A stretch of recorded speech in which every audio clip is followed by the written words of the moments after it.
Welcome to Daily Inspiration. Our aim is to provide you with a variety of new thought materials so that you can explore a new and expansive way of thinking, being, interacting, and living in this world. Enjoy. Above Life's Turmoil by James Allen. Foreword. We cannot alter external things, nor shape other people to our liking, nor mold the world to our wishes, but we can alter internal things, our desires, passions, thoughts. We can shape our liking to other people, and we can mold the inner world of our own mind in accordance with wisdom, and so reconcile it to the outer world of men and things. The turmoil of the world we cannot avoid, but the disturbances of mind we can overcome. The duties and difficulties of life claim our attention, but we can give rise above all anxiety concerning them. Surrounded by noise, we can yet have a quiet mind involved in responsibilities. The heart can be at rest in the midst of strife. We can know the abiding peace. The 20 pieces which comprise this book, unrelated as some of them are in the letter, will be found to be harmonious in the spirit, in that they point the reader towards those heights of self-knowledge and self-conquest which, rising above the turbulence of the world, lift their peaks where the heavenly silence reigns. James Allen. Chapter 1. True Happiness. To maintain an unchangeable sweetness of disposition, to think only thoughts that are pure and gentle, and to be happy under all circumstances, such blessed conditions and such beauty of character and life should be the aim of all, and particularly so of those who wish to lessen the misery of the world. If anyone has failed to lift himself above ungentleness, impurity, and unhappiness, he is greatly deluded if he imagines he can make the world happier by the propagation of any theory or theology. He who is daily living in harshness, impurity, or unhappiness is day by day adding to the sum of the world's misery, whereas he who continually lives in goodwill and does not depart from happiness is day by day increasing the sum of the world's happiness, and this independently of any religious beliefs which these may or may not hold. He who has not learned how to be gentle, or giving, loving, and happy has learned very little, great though his book learning and profound his acquaintance which the letter of Scripture may be, for it is in the process of becoming gentle, pure, and happy that the deep, real, and enduring lessons of life are learned. Unbroken sweetness of conduct in the face of all outward antagonism is the infallible indication of a self-conquered soul, the witness of wisdom, and the proof of the possession of truth. A sweet and happy soul is the ripened fruit of experience and wisdom, and it sheds abroad the invisible yet powerful aroma of its influence, gladdening the hearts of others and purifying the world. And all who will, and who have not yet commenced, may begin this day, if they will so resolve, to live sweetly and happily, as becomes the dignity of a true manhood or womanhood. Do not say that your surroundings are against you. A man's surroundings are never against him, they are there to aid him, and all those outward occurrences over which you lose sweetness and peace of mind are the very conditions necessary to your development, and it is only by meeting and overcoming them that you can learn and grow and ripen. The fault is in yourself. Pure happiness is the rightful and healthy condition of the soul, and all may possess it if they will live purely and unselfish. Have goodwill to all that lives, letting unkindness die, and greed and wrath, so that your lives be made like soft airs passing by. Is this too difficult for you? Then unrest and happiness will continue to dwell with you. Your belief and aspiration and resolve are all that are necessary to make it easy, to render it in the near future a thing accomplished, a blessed state realized. Despondency, irritability, anxiety, and complaining condemning and grumbling, all these are thought cankers, mind diseases. They are the indications of a wrong mental condition, and those who suffer therefrom would do well to remedy their thinking and conduct. It is true there is much sin and misery in the world, so that all our love and compassion are needed, but our misery is not needed. There is already too much of that. No, it is our cheerfulness and happiness that are needed, for there is too little of that. We can give nothing better to the world than beauty of life and character. Without this all other things are vain. This is preeminently excellent. It is enduring, real, and not to be overthrown, and it includes all joy and blessedness. Cease to dwell pessimistically upon the wrongs around you. Dwell no more in complaints about and revolt against the evil in others, and commence to live free from all wrong and evil yourself. Peace of mind, pure religion, and true reform lie this way. If you would have others true, be true. If you would have the world emancipated from misery and sin, emancipate yourself. If you would have your home and your surroundings happy, be happy. You can transform everything around you if you will transform yourself. Don't bewail and bemoan. Don't waste yourself in rejection, nor bark against the bad, but chant the beauties of the good. And this you will naturally and spontaneously do as you realize the good in yourself. Chapter 2. The Immortal Man. Immortality is here and now, and is not a speculative something beyond the grave. It is the lucid state of consciousness in which the sensations of the body, the varying and unrestful states of mind, and the circumstances and events of life are seen to be of a fleeting and therefore of an illusory character. Immortality does not belong to time, and never will be found in time. It belongs to eternity, and just as time is here and now, so is eternity here and now, and a man may find that eternity and establish in it, if he will overcome the self that derives its life from the unsatisfying and perishable things of time. Whilst a man remains immersed in sensation, desire, and the passing events of his day-by-day existence, and regards those sensations, desires, and passing events as of the essence of himself, he can have no knowledge of immortality. The thing which such a man desires, and which he mistakes for immortality, is persistence, that is, a continuous succession of sensations and events in time. Living in, loving and clinging to, the things which stimulate and minister to his immediate gratification, and realizing no state of consciousness above and independent of this, he thirsts for its continuance, and strives to banish the thought that he will at last have to part from those earthly luxuries and delights to which he has become enslaved, and which he regards as being inseparable from himself. Persistence is the antithesis of immortality, and to be absorbed in it is spiritual death. Its very nature is change, impermanence. It is a continual living and dying. The death of the body can never bestow upon a man immortality. Spirits are not different from men, and live their little feverish life of broken consciousness, and are still immersed in change and mortality. The mortal man, he who thirsts for the persistence of his pleasure-loving personality, is still mortal after death, and only lives another life with a beginning and an end, without memory of the past or knowledge of the future.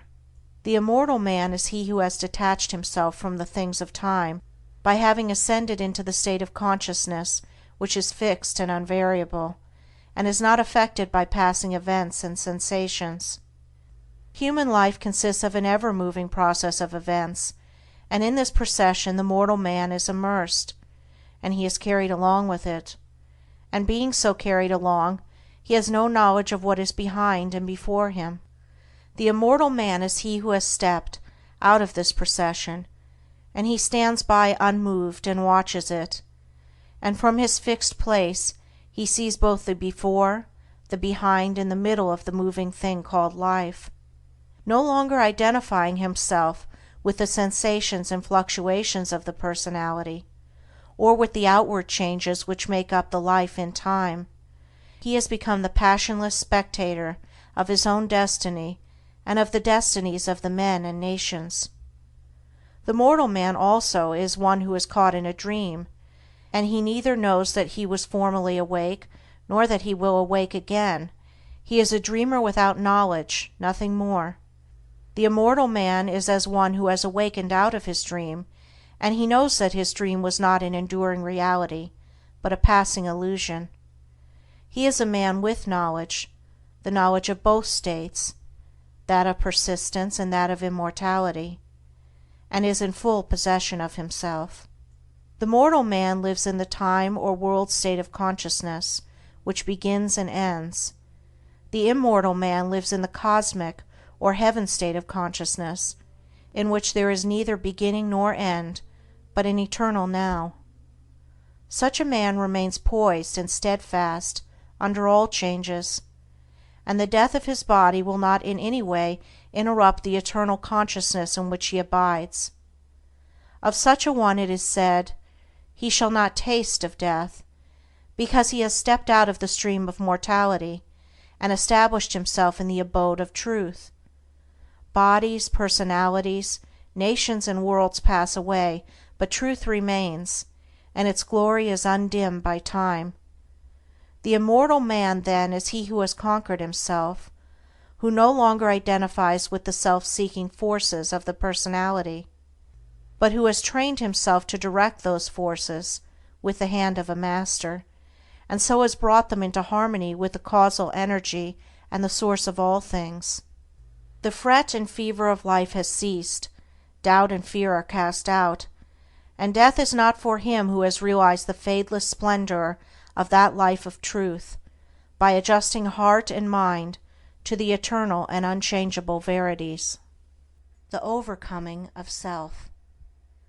Many people have very confused and erroneous ideas concerning the terms the overcoming of self, the eradication of desire, and the annihilation of the personality. Some, particularly the intellectual who are prone to theories, regard it as a metaphysical theory altogether apart from life and conduct, while others conclude that it is the crushing out of all life, energy and action, and the attempt to idealize stagnation and death. These errors and confusions, arising as they do in the minds of individuals, can only be removed by the individuals themselves, but perhaps it might make their removal a little less difficult for those who are seeking the truth, by presenting the matter in another way. The doctrine of the overcoming or annihilation of self is simplicity itself. Indeed, so simple, practical, and close at hand is it, that a child of 5, whose mind has not yet become clouded with theories, theological schemes, and speculative philosophies, would be far more likely to comprehend it than many older people, who have lost their hold upon simple and beautiful truths by the adoption of complicated theories. The annihilation of self consists in weeding out and destroying all those elements in the soul which lead to division, strife, suffering, disease, and sorrow. It does not mean the destruction of any good and beautiful and peace-producing quality. For instance, when a man is tempted to irritability or anger, and by a great effort overcomes the selfish tendency, casts it from him, and acts from the spirit of patience and love, in that moment of self-conquest he practices the annihilation of self.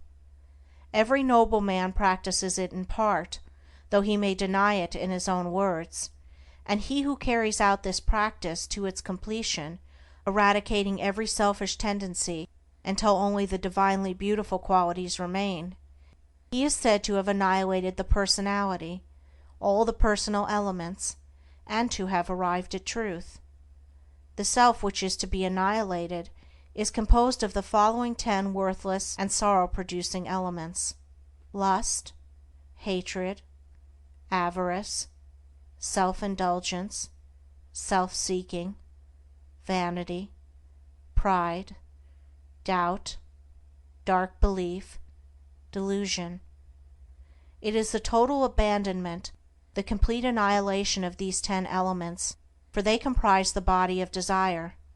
On the other hand, it teaches the cultivation, practice, and preservation of the following 10 divine qualities: purity, patience, humility, self-sacrifice, self-reliance, fearlessness, knowledge, wisdom, compassion, love. These comprise the body of truth, and to live entirely in them is to be a doer and knower of the truth, is to be an embodiment of truth. The combination of the 10 elements is called self, or the personality. The combination of the 10 qualities produces what is called truth, the impersonal, the abiding, real, and immortal man. It will thus be seen that it is not the destruction of any noble, true, and enduring quality that is taught, but only the destruction of those things that are ignoble, false, and evanescent.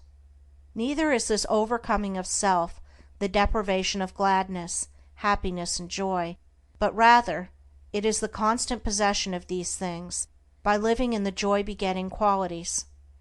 It is the abandonment of the lust for enjoyment, but not of enjoyment itself, the destruction of the thirst for pleasure, but not of pleasure itself, the annihilation of the selfish longing for love and power and possessions themselves. It is the preservation of all those things which draw and bind men together in unity and concord, and far from idolizing stagnation and death, urges men to the practice of those qualities which lead to the highest, noblest, and most effective and enduring action. He whose actions proceed from some or all of the 10 elements wastes his energies upon negations, and does not preserve his soul, but he whose actions proceed from some or all of the 10 qualities, he truly and wisely acts, and so preserves his soul. He who lives largely in the 10 earthly elements, and who is blind and deaf to the spiritual verities, will find no attraction in the doctrine of self-surrender, for it will appear to him as the complete extinction of his being.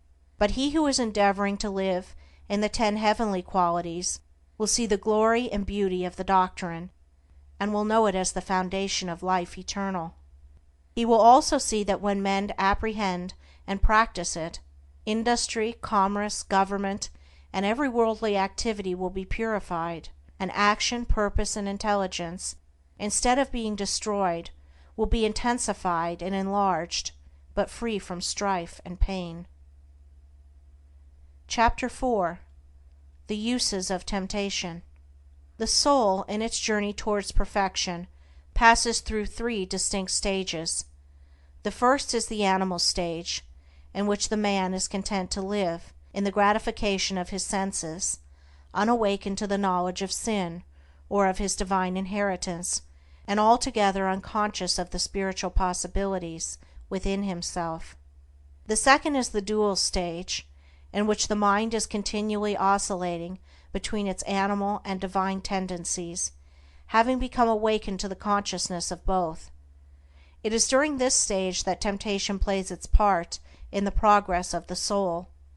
It is a stage of continual fighting, of falling and rising, of sinning and repenting, for the man, still loving and reluctant to leave the gratifications in which he has so long lived, yet also aspires to the purity and excellence of the spiritual state, and he is continually mortified by an undecided choice.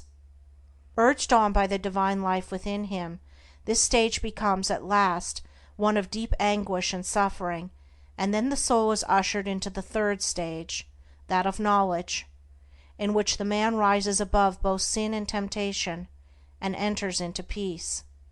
Temptation, like contentment in sin, is not a lasting condition, as the majority of people suppose. It is a passing phase, an experience through which the soul must pass, but as to whether a man will pass through that condition in this present life, and realize holiness and heavenly rest here and now, will depend entirely upon the strength of his intellectual and spiritual exertions, and upon the intensity and ardor with which he searches for truth. Temptation, with all its attendant torments, can be overcome here and now, but it can only be overcome by knowledge. It is a condition of darkness, or of semi-darkness. The fully enlightened soul is proof against all temptation. When a man fully understands the source, nature, and meaning of temptation, in that hour he will conquer it, and will rest from his long travel. But whilst he remains in ignorance, attention to religious observances and much praying and reading of Scripture will fail to bring him peace. If a man goes out to conquer an enemy, knowing nothing of his enemy's strength, tactics, or place of ambush, he will not only ignominiously fall, but will speedily fall into the hands of an enemy. He who would overcome his enemy the tempter must discover his stronghold and place of concealment, and must also find out the unguarded gates in his own fortress where his enemy effects so easily an entrance. This necessitates continual meditation, ceaseless watchfulness, and constant and rigid introspection, which lays bare, before the spiritual eyes of the tempted one, the vain and selfish motives of his soul. This is the holy warfare of the saints. It is the fight upon which every soul enters when it awakens out of its long sleep of animal indulgence.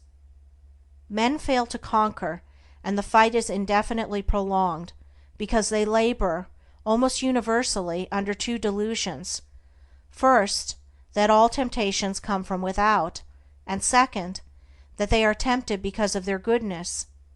Whilst a man is held in bondage by these two delusions, he will make no progress.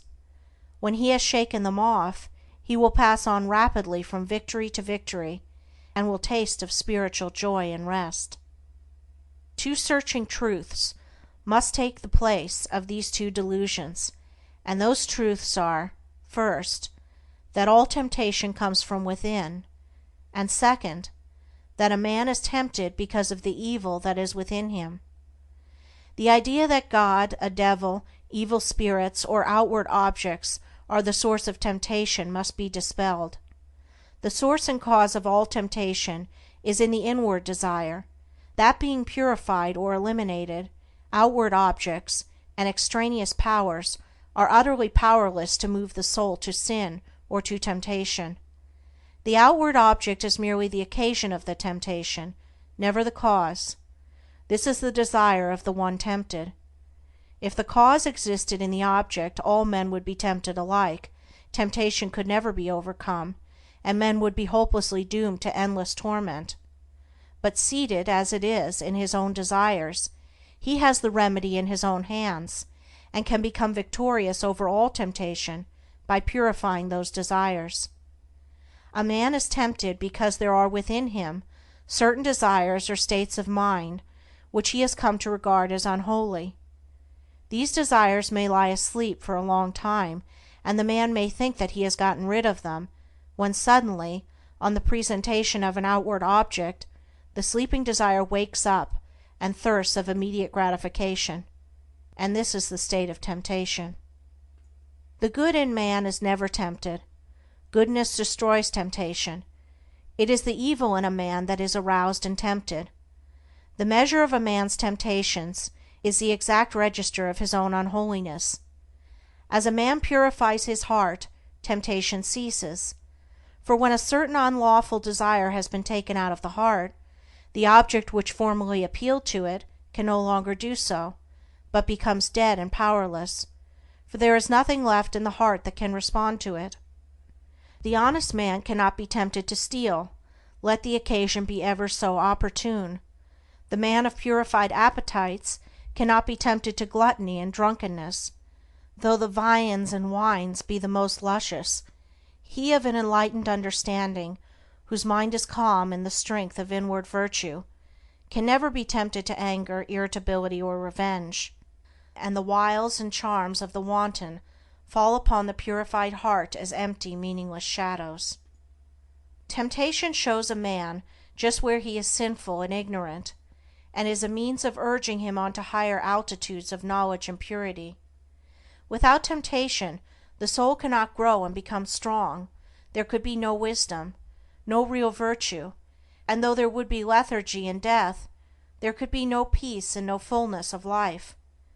When temptation is understood and conquered, perfection is assured, and such perfection may become any man's who is willing to cast every selfish and impure desire by which he is possessed into the sacrificial fire of knowledge. Let men, therefore, search diligently for truth, realizing that whilst they are subject to temptation, they have not comprehended truth, and have much to learn. Ye who are tempted, know then that ye are tempted of yourselves. For every man is tempted when he is drawn away from his own lusts, says the Apostle James. You are tempted because you are clinging to the animal within you, and are unwilling to let go, because you are living in the false mortal self, which is ever devoid of all true knowledge, knowing nothing, seeking nothing but its own immediate gratification, ignorant of every truth and of every divine principle. Clinging to that self, you continually suffer the pains of three separate torments: the torment of desire, the torment of repletion, and the torment of remorse. So flameth Trishna, lust and thirst of things. Eager, ye cleave to shadows, dote on dreams. A false self in the midst ye plant, and make a world around which seems blind to the height beyond, deaf to the sound of sweet airs breathed from far past Indra's sky, dumb to the summons of the true life kept for him who false puts by. So grow the strifes and lusts which make earth's war, so grieve poor cheated hearts, and flow salt tears, so wax the passions, envies, angers, hates, so years chase blood-stained years with wild red feet. In that false self lies the germ of every suffering, the blight of every hope, the substance of every grief. When you are ready to give it up, when you are willing to have laid bare before you all its selfishness, impurity, and ignorance, and to confess its darkness to the uttermost, then will you enter upon the life of self-knowledge and self-mastery. You will become conscious of the God within you, of that divine nature which, seeking no gratification, abides in a region of perpetual joy and peace, where suffering cannot come, and where temptation can find no foothold. Establishing yourself day by day more and more firmly in that inward divinity, the time will at last come when you will be able to stay with Him whom millions worship, few understand, and fewer still follow. The Prince of this world cometh, and hath nothing in me. The man of integrity. There are times in the life of every man who takes his stand on high moral principles, when his faith in and knowledge of those principles is tested to the uttermost, and the way in which he comes out of the fiery trial decides as to whether he has sufficient strength to live as a man of truth and join the company of the free, or shall still remain a slave and a hireling to the cruel taskmaster, self. Such times of trial generally assume the form of a temptation to do a wrong thing and continue in comfort and prosperity, or to stand by what is right and accept poverty and failure. And so powerful is the trial that to the tempted one it plainly appears on the face of things as though, if he chooses the wrong, his material success will be assured for the remainder of his life, but if he does what is right, he will be ruined forever. Frequently the man at once quails and gives way before this appalling prospect which the path of righteousness seems to hold out for him. But should he prove sufficiently strong to withstand this onslaught of temptation, then the inward seducer, the spirit of self, assumes the grab of an angel of light and whispers, "Think of your wife and children. Think of those who are dependent upon you. Will you bring them down to disgrace and starvation?" Strong indeed and pure must be the man who can come triumphant out of such a trial, but he who does so enters at once a higher realm of life, where his spiritual eyes are opened to see beautiful things, and then poverty and ruin, which seemed inevitable, do not come, but a more abiding success comes, and a peaceful heart and a quiet conscience.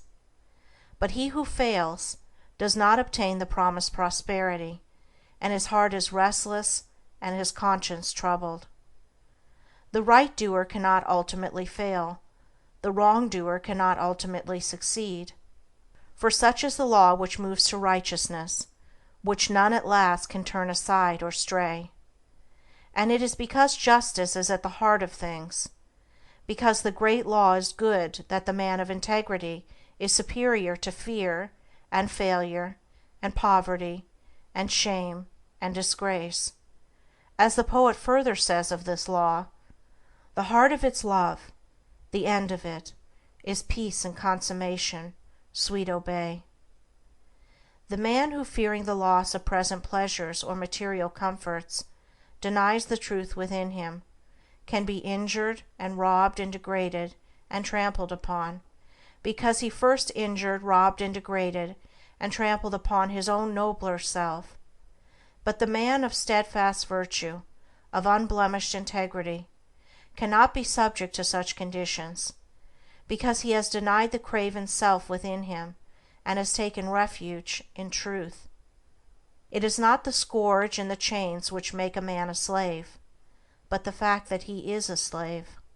Slander, accusation, and malice cannot affect the righteous man, nor call from him any bitter response, nor does he need to go about to defend himself and prove his innocence. His innocence and integrity alone are a sufficient answer to all that hatred may attempt against him. Nor can he ever be subdued by the forces of darkness, having subdued all those forces within himself. But he turns all evil things to good account.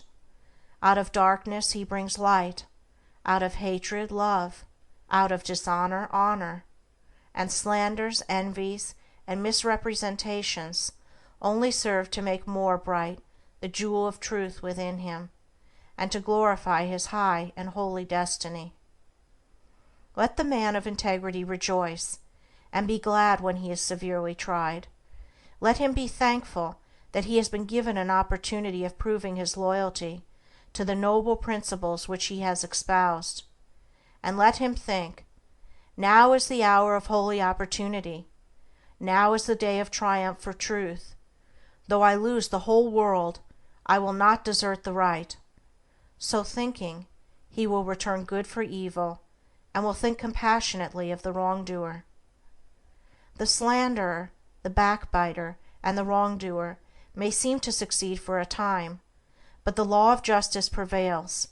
The man of integrity may seem to fail for a time, but he is invincible, and in none of the worlds, visible or invisible, can there be forged a weapon that shall prevail against him. Chapter 6. Discrimination.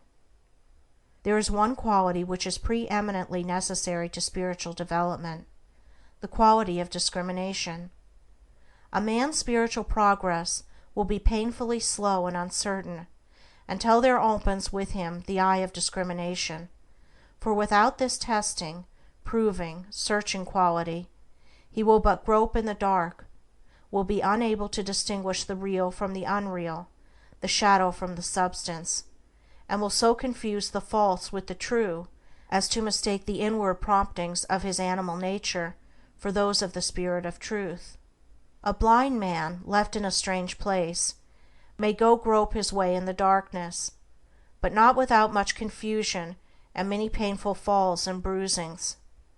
Without discrimination, a man is mentally blind, and his life is a painful groping in darkness, a confusion in which vice and virtue are indistinguishable one from the other, where facts are confounded with truths, opinions with principles, and where ideas, events, men, and things appear to be out of all relation to each other. A man's mind and life should be free from confusion. He should be prepared to meet every mental, material, and spiritual difficulty, and should not be inextricably caught, as many are, in the meshes of doubt, indecision, and uncertainty when troubles and so-called misfortunes come along. He should be fortified against every emergency that can come against him. But such mental preparedness and strength cannot be attained in any degree without discrimination, and discrimination can only be developed by bringing into play and constantly exercising the analytical faculty. Mind, like muscle, is developed by use, and the assiduous exercise of the mind in any given direction will develop, in that direction, mental capacity and power. The merely critical faculty is developed and strengthened by continuously comparing and analyzing the ideas and opinions of others. But discrimination is something more and greater than criticism. It is a spiritual quality from which the cruelty and egotism which so frequently accompany criticism are eliminated, and by virtue of which a man sees things as they are and not as he would like them to be. Discrimination, being a spiritual quality, can only be developed by spiritual methods, namely, by questioning, examining, and analyzing one's own ideas, opinions, and conduct. The critical, fault-finding faculty must be withdrawn from its merciless application to the opinions and conduct of others, and must be applied, with undiminished severity, to oneself. A man must be prepared to question his every opinion, his every thought, and his every line of conduct, and rigorously and logically test them. Only in this way can the discrimination which destroys confusion be developed. Before a man can enter upon such mental exercise, he must make himself of a teachable spirit. This does not mean that he must allow himself to be led by others. It means that he must be prepared to yield up any cherished thoughts to which he clings, if it will not bear the penetrating light of reason, if it shrivels up before the pure flames of searching aspirations. The man who says, "I am right," and who refuses to question his position in order to discover whether he is right, will continue to follow the line of his passions and prejudices, and will not acquire discrimination. The man who humbly asks, "Am I right?" and then proceeds to test and prove his position by earnest thought and the love of truth, will always be able to discover the true and to distinguish it from the false, and he will acquire the priceless possession of discrimination. The man who is afraid to think searchingly upon his opinions, and to reason critically upon his position, will have to develop moral courage before he can acquire discrimination. A man must be true to himself, fearless with himself, before he can perceive the pure principles of truth, before he can receive the all-revealing light of truth. The more truth is inquired of, the brighter it shines. It cannot suffer under examination and analysis. The more error is questioned, the darker it grows. It cannot survive the entrance of pure and searching thought. To prove all things is to find the good and throw the evil. He who reasons and meditates learns to discriminate. He who discriminates discovers the eternally true. Confusion, suffering, and spiritual darkness follow the thoughtless. Harmony, blessedness, and the light of truth attend upon the thoughtful. Passion and prejudice are blind and cannot discriminate. They are still crucifying the Christ and releasing Barabbas. Belief, the basis of action. Belief is an important word in the teachings of the wise, and it figures prominently in all religions. According to Jesus, a certain kind of belief is necessary to salvation or regeneration, and Buddha definitely thought that the right belief is the first and most essential step in the way of truth. As without right belief there cannot be right conduct, and he who has not learned how to rightly govern and conduct himself has not comprehended the simplest rudiments of truth. Belief, as laid down by the great teachers, is not belief in any particular school, philosophy, or religion, but consists of an attitude of mind determining the whole course of one's life. Belief and conduct are, therefore inseparable, for the one determines the other. Belief is the basis of all action, and this being so, the belief which dominates the hearts or minds is shown in the life. Every man acts, thinks, lives in exact accordance with the belief which is rooted in his innermost being, and such is the mathematical nature of the laws which govern mind, that it is absolutely impossible for anyone to believe in two opposing conditions at the same time. For instance, it is impossible to believe in justice and injustice, hatred and love, peace and strife, self and truth. Every man believes in one or the other of these opposites, never in both, and the daily conduct of every man indicates the nature of his belief. The man who believes in justice, who regards it as an eternal and indestructible principle, never boils over with righteous indignation, does not grow cynical and pessimistic over the inequalities of life, and remains calm and untroubled through all trials and difficulties. It is impossible for him to act otherwise, for he believes that justice reigns, and that, therefore, all that is called injustice is fleeting and illusory. The man who is continually getting enraged over the injustice of his fellow man, who talks about himself being badly treated, or who mourns the lack of justice in the world around him, shows by his conduct, his attitude of mind, that he believes in injustice. However he may protest to the contrary, in his inmost heart he believes that confusion and chaos are dominant in the universe, the result being that he dwells in misery and unrest, and his conduct is faulty. Again, he who believes in love, in its stability and power, practices it under all circumstances, never deviates from it, and bestows it alike upon enemies as upon friends. He who slanders and condemns, speaks disparagingly of others, or regards them with contempt, believes not in love, but hatred. All his actions prove it, even though with tongue or pen he may eulogize love. The believer in peace is known by his peaceful conduct. It is impossible for him to engage in strife. If attacked, he does not retaliate, for he has seen the majesty of the angel of peace, and can no longer pay homage to the demon of strife. The stirrer-up of strife, the lover of argument, he who rushes into self-defense upon any or every provocation, believes in strife, and will have naught to do with peace. Further, he who believes in truth renounces himself. That is, he refuses to center his life in those passions, desires, and characteristics which crave only their gratification, and by thus renouncing, he becomes steadfastly fixed in truth, and lives a wise, beautiful, and blameless life. The believer in self is known by his daily indulgences, gratifications, and vanities, and by the disappointments, sorrows, and mortifications which he continually suffers.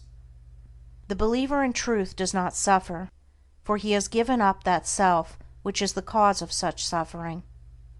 It will be seen by the foregoing that every man believes either in permanent and eternal principles directing human life towards law and harmony, or in the negation of those principles, with the resultant chaos in human affairs and in his own life. Belief in the divine principles of justice, compassion, love, constitutes the right belief laid down by Buddha as being the basis of right conduct, and also the belief unto salvation as emphasized in the Christian scriptures, for he who so believes cannot do otherwise than build his whole life upon these principles, and so purifies his heart and perfects his life. Belief in the negation of this divine principle constitutes what is called, in all religions, unbelief, and this unbelief is manifested as a sinful, troubled, and imperfect life. Where there is right belief, there is a blameless and perfect life. Where there is false belief, there is sin, there is sorrow, the mind and life are improperly governed, and there is affliction and unrest. By their fruits ye shall know them. There is much to talk about: belief in Jesus, But what does belief in Jesus mean? It means belief in His words, in the principles He enunciated and lived, in His commandments, and in His exemplary life of perfection. He who declares belief in Jesus, and yet is all the time living in his lusts and indulgences, or in the spirit of hatred and condemnation, is self-deceived. He believes not in Jesus, he believes in his own animal self. As a faithful servant delights in carrying out the commands of his master, so he who believes in Jesus carries out His commandments, and so is saved from sin. The supreme test of belief in Jesus is this: do I keep His commandments? And this test is applied by St. John himself in the following words: He is that saint, I know him, Jesus, and keepeth not His commandments, is a liar, and the truth is not in him. But whose keepeth His word, in him verily is the word of God perfected. It will be found after a rigid and impartial analysis that belief lies at the root of all human conduct. Every thought, every act, every habit is the direct outcome of a certain fixed belief, and one's conduct alters only as one's belief are modified. What we cling to in that we believe, we practice in that we believe. When our belief in a thing ceases, we can no longer cling to or practice it. It falls away from us as a garment outworn. Men cling to their lusts and lies and vanities because they believe in them, believe there is gain and happiness in them. When they transfer their belief to the divine qualities of purity and humility, those sins trouble them no more. Men are saved from error by belief in the supremacy of truth. They are saved from sin by belief in holiness or perfection. They are saved from evil by belief in good, for every belief is manifested in the life. It is not necessary to inquire as to a man's theological belief, for that is of little or no account.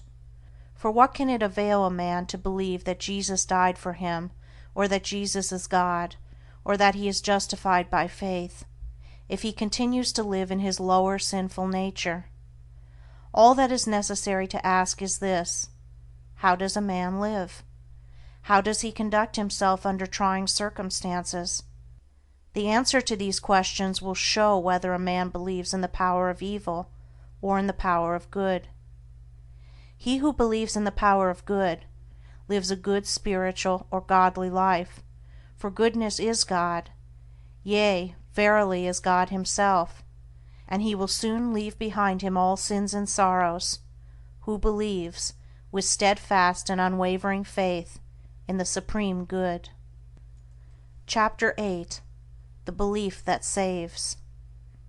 It has been said that a man's whole life and character is the outcome of his belief, and also that his belief has nothing whatever to do with his life. Both statements are true. The confusion and contradiction of these two statements are only apparent, and are quickly dispelled when it is remembered that there are two entirely distinct kinds of beliefs, namely, head belief and heart belief. Head, or intellectual belief, is not fundamental and causative, but it is superficial and consequent, and that it has no power in the molding of a man's character, the most superficial observer may easily see. Take, for instance, half a dozen men from any creed. They not only hold the same theological belief, but confess the same articles of faith in every particular, and yet their characters are vastly different. One will be just as noble as another is ignoble. One will be mild and gentle, another coarse and irascible. One will be honest, another dishonest. One will indulge certain habits which another will rigidly abjure, and so on, plainly indicating that theological belief is not an influential factor in a man's life. A man's theological belief is merely his intellectual opinion or view of the universe. God, the Bible, etc., and behind and underneath this head belief there lies, deeply rooted in his innermost being, the hidden, silent, secret belief of his heart, and it is this belief which molds and makes his whole life. It is this which makes those 6 men who, whilst holding the same theology, are yet so vastly at variance in their deeds. They differ in the vital belief of the heart. What, then, is this heart belief? It is that which a man loves and clings to and fosters in his soul, for he thus loves and clings to and fosters in his heart because he believes in them, and believing in them and loving them, he practices them. Thus is his life the effect of his belief, but it has no relation to the particular creed which comprises his intellectual belief. One man clings to impure and immoral things because he believes in them. Another man does not cling to them because he has ceased to believe in them. A man cannot cling to anything unless he believes in it. Belief always precedes action, therefore a man's deeds and life are the fruits of his belief. The priest and the Levite who passed by the injured and helpless man held, no doubt, very strongly to the theological doctrines of their fathers. That was their intellectual belief, but in their hearts they did not believe in mercy, and so lived and acted accordingly. The Good Samaritan may or may not have had any theological beliefs, nor was it necessary that he should have, but in his heart he believed in mercy, and acted accordingly. Strictly speaking, there are only 2 beliefs which vitally affect the life, and they are belief in good and belief in evil. He who believes in all those things that are good will love them and live in them. He who believes in those things that are impure and selfish will love them and cling to them. The tree is known by its fruits. A man's beliefs about God, Jesus, and the Bible are one thing. His life, as bound up in his actions, is another. Therefore a man's theological belief is of no consequence. But the thoughts which he harbors, his attitude of mind towards others, and his actions, these, and these only, determine and demonstrate whether the belief of a man's heart is fixed in the false or true. Thought and action. As the fruit to the tree and the water to the spring, so is action to thought. It does not come into manifestation suddenly and without a cause. It is the result of a long and silent growth, the end of a hidden process which has long been gathering force. The fruit of the tree and the water gushing from the rock are both the effect of a combination of natural processes in air and earth which have long worked together in secret to produce the phenomenon, and the beautiful acts of enlightenment and the dark deeds of sin are both the ripened effects of trains of thought which have been harbored in the mind. The sudden falling, when greatly tempted, into some grievous sin by one who was believed, and who probably believed himself, to stand firm, is seen neither to be a sudden nor a causeless thing, when the hidden processes of thought which led up to it are revealed. The falling was merely the end, the outworking, the finished result of what commenced in the mind probably years before. The man had allowed a wrong thought to enter his mind, and a second and a third time he had welcomed it, and allowed it to nestle in his heart. Gradually he became accustomed to it, and cherished and fondled and tended it, and so it grew, until at last it attained such strength and force that it attracted to itself the opportunity which enabled it to burst forth and ripen into act. As falls the stately building whose foundations have been gradually undermined by the action of water, so at last falls the strong man, who allows corrupt thoughts to creep into his mind and secretly undermine his character. When it is seen that all sin and temptation are the natural outcome of the thoughts of the individual, the way to overcome sin and temptation becomes plain, and its achievement a near possibility, and sooner or later a certain reality.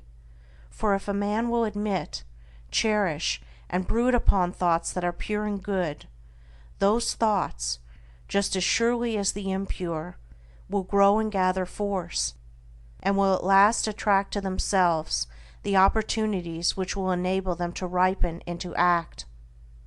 There is nothing hidden that shall not be revealed, and every thought that is harbored in the mind must, by virtue of the impelling force which is inherent in the universe, at last blossom into act good or bad according to its nature.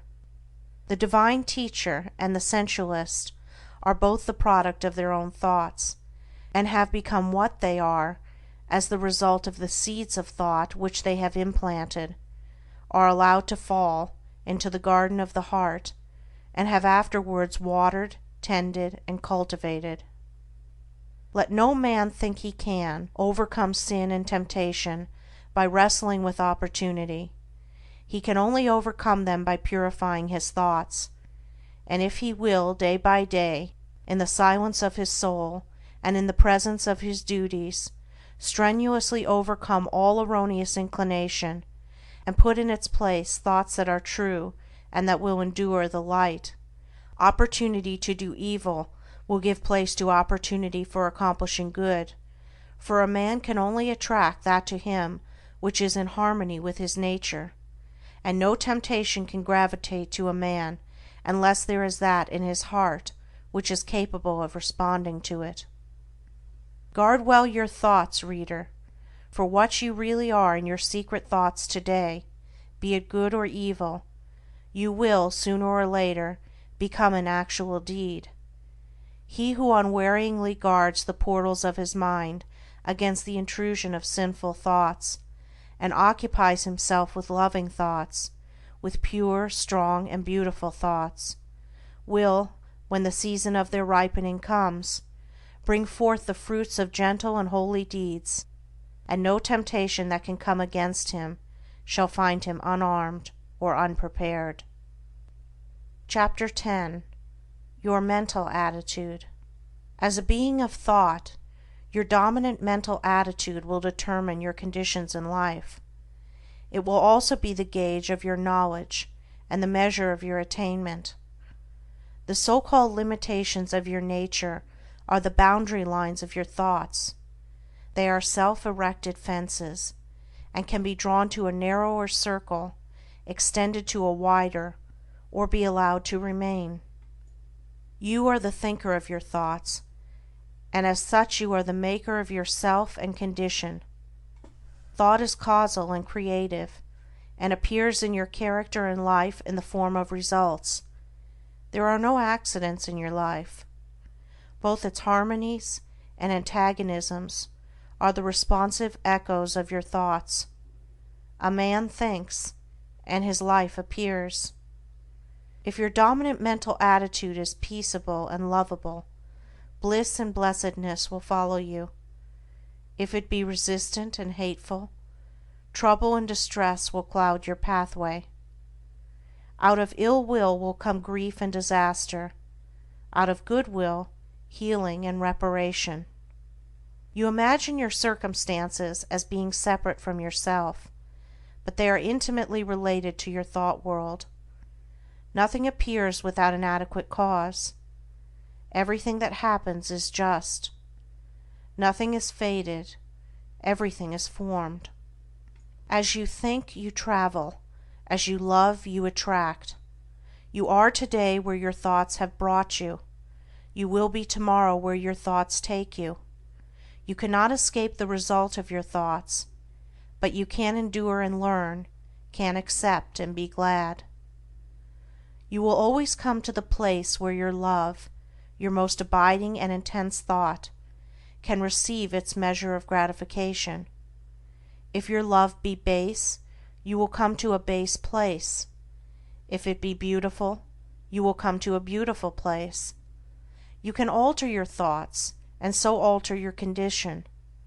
Strive to perceive the vastness and grandeur of your responsibility. You are powerful, not powerless. You are as powerful to obey as you are to disobey, as strong to be pure as to be impure, as ready for wisdom as for ignorance. You can learn what you will, can remain as ignorant as you choose. If you love knowledge, you will obtain it. If you love wisdom, you will secure it. If you love purity, you will realize it. All things await your acceptance, and you choose by the thoughts which you will entertain. A man remains ignorant because he loves ignorance, and chooses ignorant thoughts. A man becomes wise because he loves wisdom and chooses wise thoughts. No man is hindered by another, he is only hindered by himself. No man suffers because of another, he suffers only because of himself. By the noble gateway of pure thought you can enter into the highest heaven. By the ignoble doorway of impure thought you can descend into the lowest hell. Your mental attitude towards others will faithfully react upon yourself, and will manifest itself in every relation of your life. Every impure and selfish thought that you send out comes back to you in your circumstances in some form of suffering. Every pure and unselfish thought returns to you in some form of blessedness. Your circumstances are effects of which the cause is inward and invisible. As the father-mother of your thoughts, you are the maker of your state and condition. When you know yourself, you will perceive that every event in your life is weighed in the faultless balance of equity. When you understand the law within your mind, you will cease to regard yourself as the impotent and blind tool of circumstances, and will become the strong and seeing master. Sowing and reaping. Go into the fields and country lanes in the springtime, and you will see farmers and gardeners busy sowing seeds in the newly prepared soil. If you were to ask any one of those gardeners or farmers what kind of produce he expected from the seed he was sowing, he would doubtless regard you as foolish, and would tell you that he does not expect at all, that it is a matter of common knowledge that his produce will be of the kind which he is sowing, and that he is sowing wheat or barley or turnips, as the case may be, in order to reproduce that particular kind. Every fact and process in nature contains a moral lesson for the wise man. There is no law in the world of nature around us which is not to be found operating within the same mathematical certainty in the mind of man and in human life. All of the parables of Jesus are illustrative of this truth, and are drawn from the simple facts of nature. There is a process of seed sowing in the mind and life of a spiritual sowing, which leads to a harvest according to the kind of seed sown. Thoughts, words, and acts are seeds sown, and by the inviolable law of things, they produce after their kind. A man who thinks hateful thoughts brings hatred upon himself. The man who thinks loving thoughts is loved. The man whose thoughts, words, and acts are sincere is surrounded by sincere friends. The insincere man is surrounded by insincere friends. The man who sows wrong thoughts and deeds and prays that God will bless him is in the position of a farmer who, having sown tares, asks God to bring forth for him a harvest of wheat. That which ye sow ye reap. See yonder fields. The sesamum was sesamum, the corn was corn, the silence and the darkness knew. So is a man's fate born. He cometh reaper of the things he sowed. He who would be blessed, let him scatter blessings. He who would be happy, let him consider the happiness of others. Then there is another side to this seed sowing. The farmer must scatter all his seed upon the land, and then leave it to the elements. Were he to covetously hoard his seed, he would lose both it and his produce, for his seed would perish. It perishes when he sows it, but in perishing it brings forth a great abundance. So in life, we get by giving, we grow rich by scattering.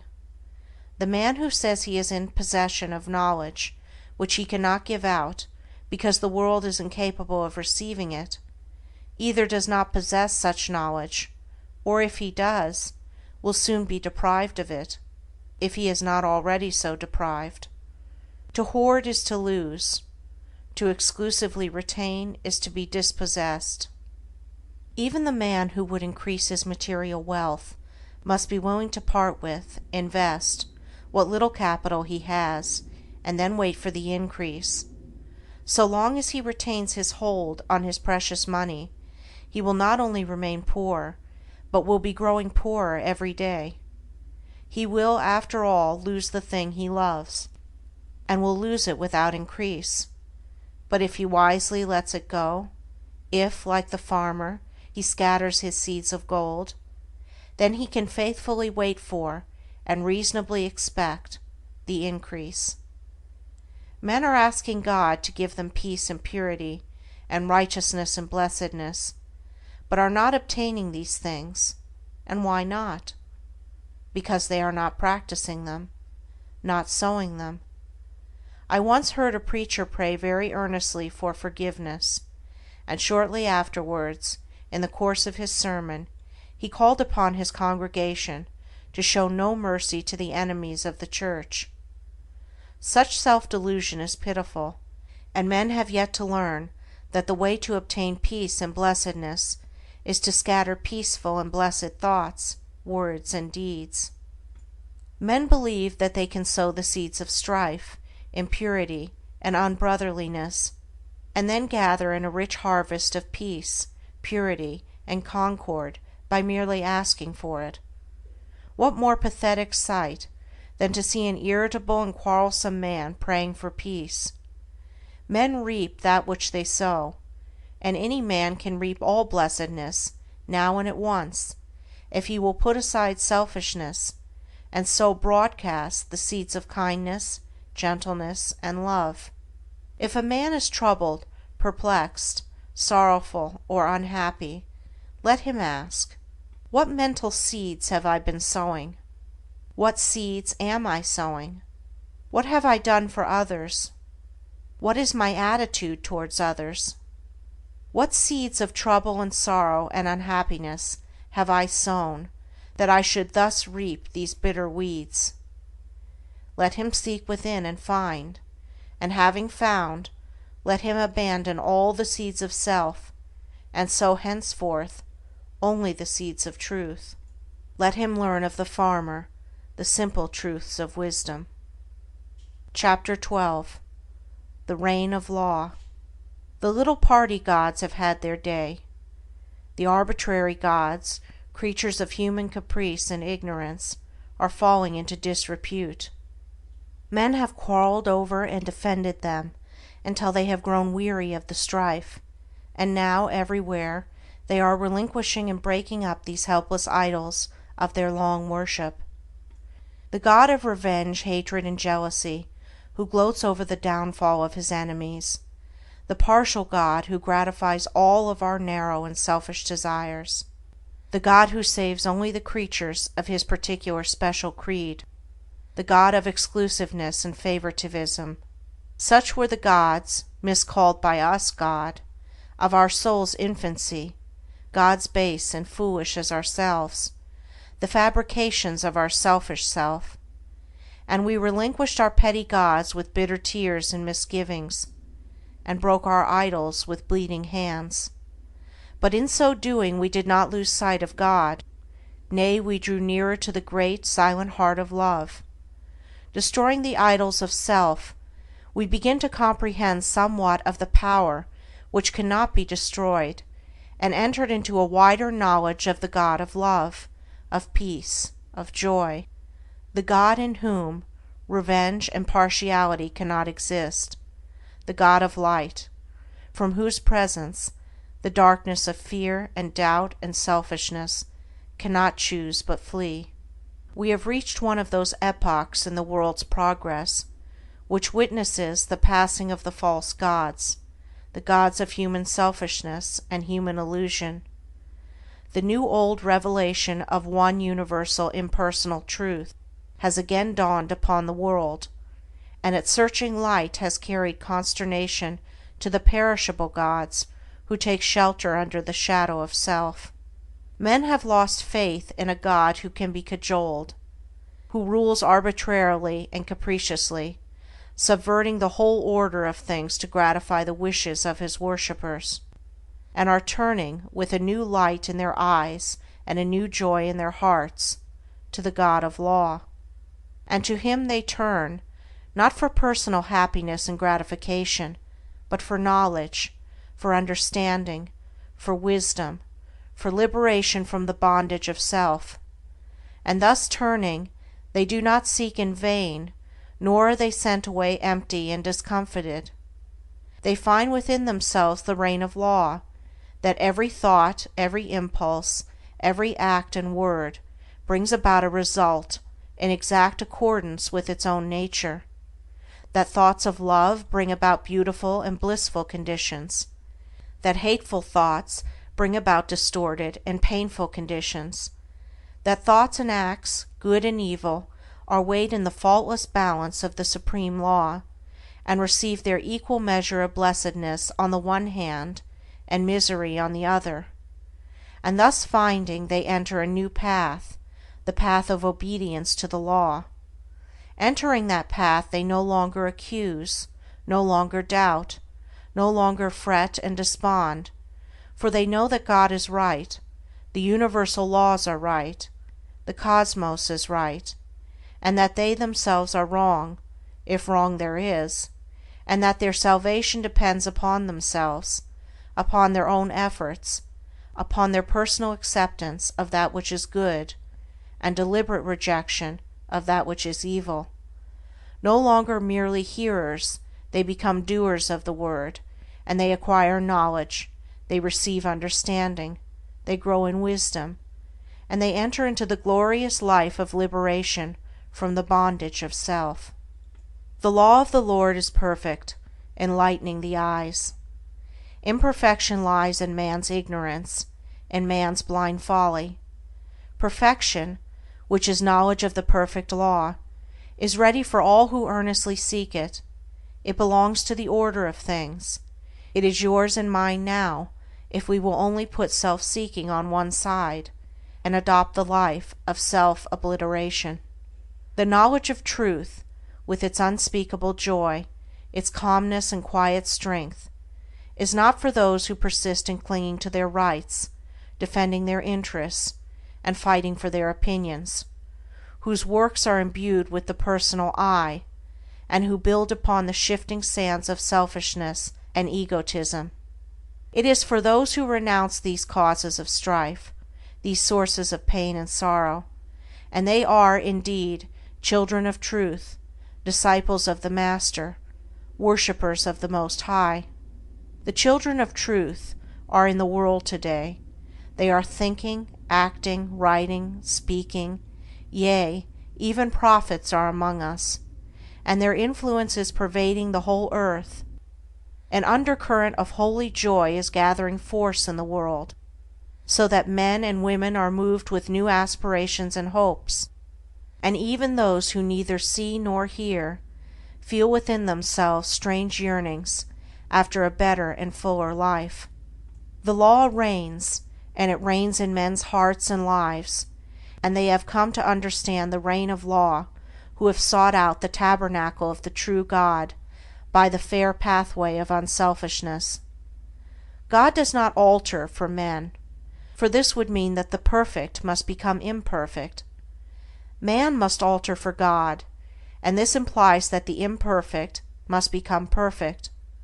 The law cannot be broken for man, otherwise confusion would ensue. Man must obey the law. This is in accordance with harmony, order, justice. There is no more painful bondage than to be at the mercy of one's inclinations, no greater liberty than utmost obedience to the law of being. And the law is that the heart shall be purified, the mind regenerated, and the whole being brought in subjection to love, till self is dead, and love is all in all, for the reign of law is the reign of love. And love waits for all, rejecting none. Love may be claimed and entered into now, for it is the heritage of all. Ah, beautiful truth! To know now that man may accept his divine heritage, and enter the kingdom of heaven. O pitiful error! To know that man rejects it because of love of self. Obedience to the law means the destruction of sin and self, and the realization of unclouded joy and undying peace. Clinging to one's selfish inclinations means the drawing about one's soul clouds of pain and sorrow which darken the light of truth, the shutting out of oneself from all real blessedness, for whatsoever a man sows, that shall he also reap. Verily the law reigneth, and reigneth forever, and justice and love are its eternal ministers. The Supreme Justice. The material universe is maintained and preserved by the equilibrium of its forces. The moral universe is sustained and protected by the perfect balance of its equivalents. As in the physical world nature abhors a vacuum, so in the spiritual world disharmony is annulled. Underlying the disturbances and destructions of nature, and behind the mutability of its forms, there abides the eternal and perfect mathematical symmetry, and at the heart of life, behind all its pain, uncertainty, and unrest, there abide the eternal harmony, the unbroken peace, and inviolable justice. Is there, then, no injustice in the universe? There is injustice, and there is not. It depends upon the kind of life and the state of consciousness from which a man looks out upon the world and judges. The man who lives in his passions sees injustice everywhere. The man who has overcome his passions sees the operations of justice in every department of human life. Injustice is the confused, feverish dream of passion, real enough to those who are dreaming it.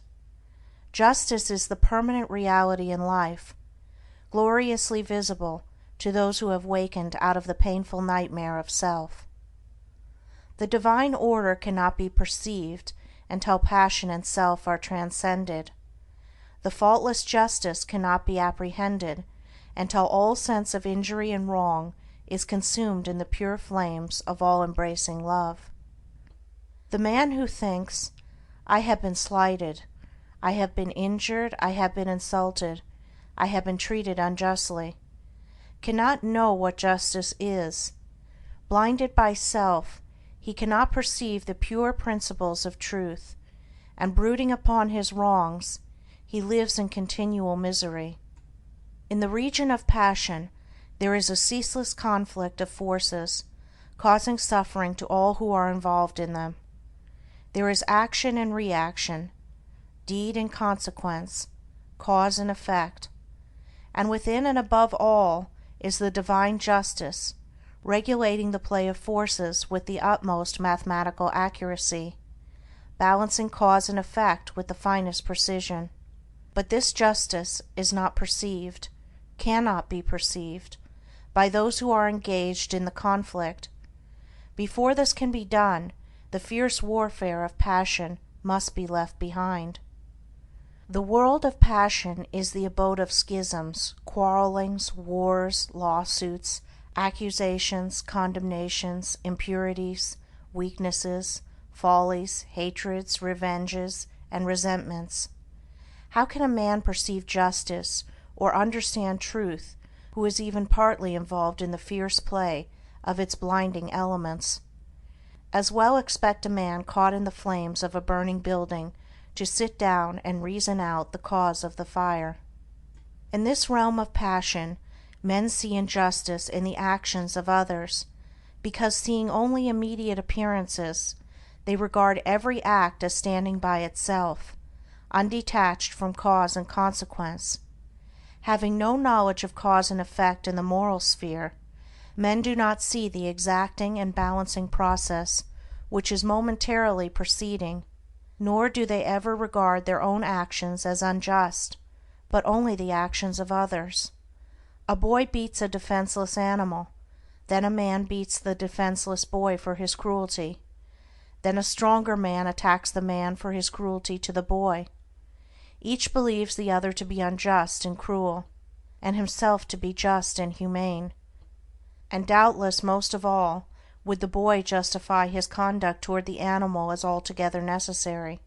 Thus does ignorance keep alive hatred and strife, thus do men blindly inflict suffering upon themselves, living in passion and resentment, and not finding the true way in life.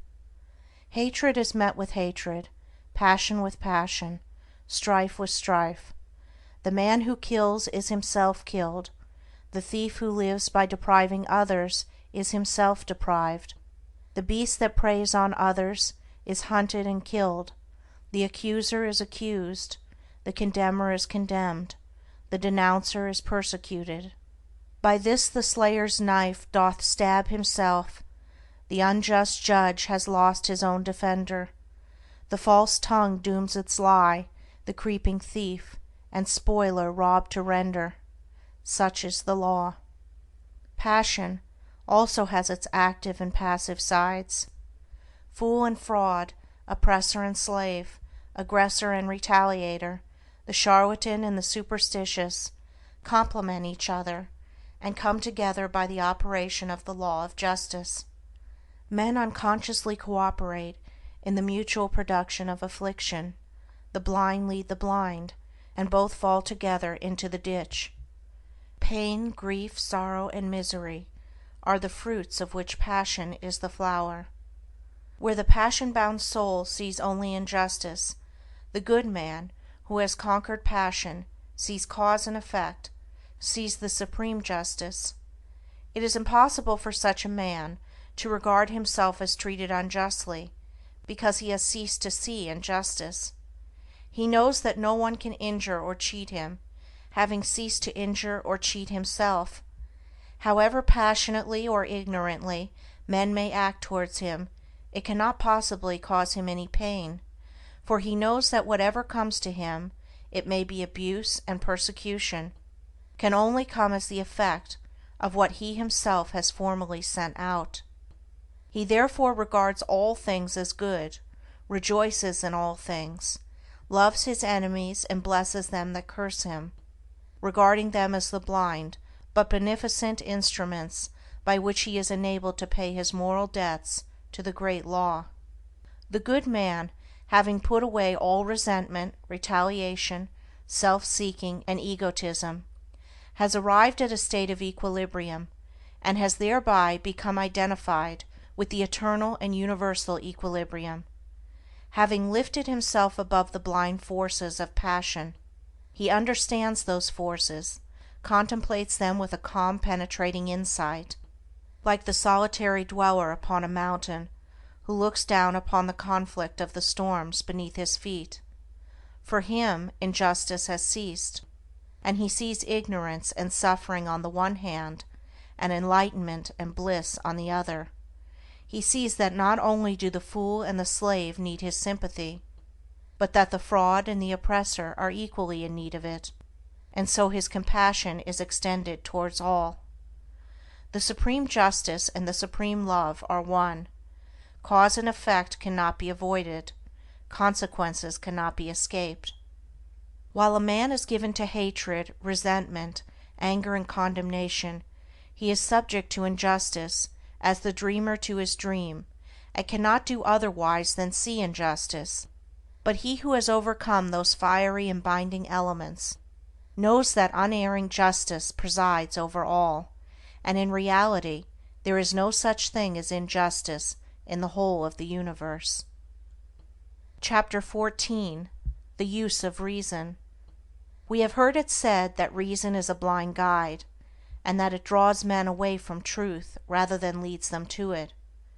If this were true, it would be better to remain, or to become, unreasonable, and to persuade others to do so.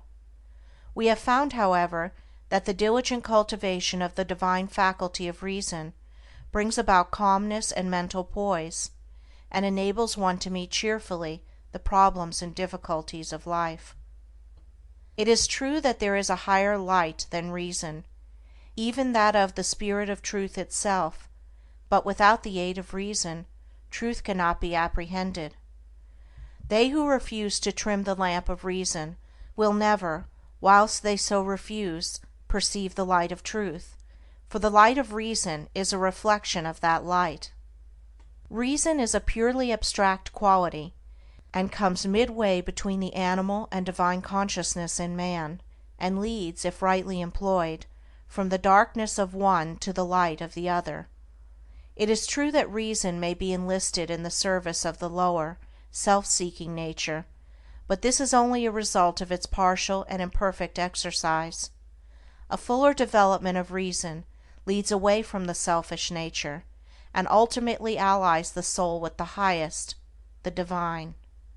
That spiritual Percival, who, searching for the holy grail of the perfect life, is again and again left alone, and wearying in a land of sand and thorns, is not so stranded because he has followed reason, but because he is still clinging to, and is reluctant to leave, some remnants of his lower nature. He who will use the light of reason as a torch to search for truth will not be left at last in comfortless darkness. Come now, and let us reason together, saith the Lord. Though your sins may be as scarlet, they shall be as white as snow. Many men and women pass through untold sufferings, and at last die in their sins, because they refuse to reason, because they cling to those dark delusions which even a faint glimmer of light of reason would dispel.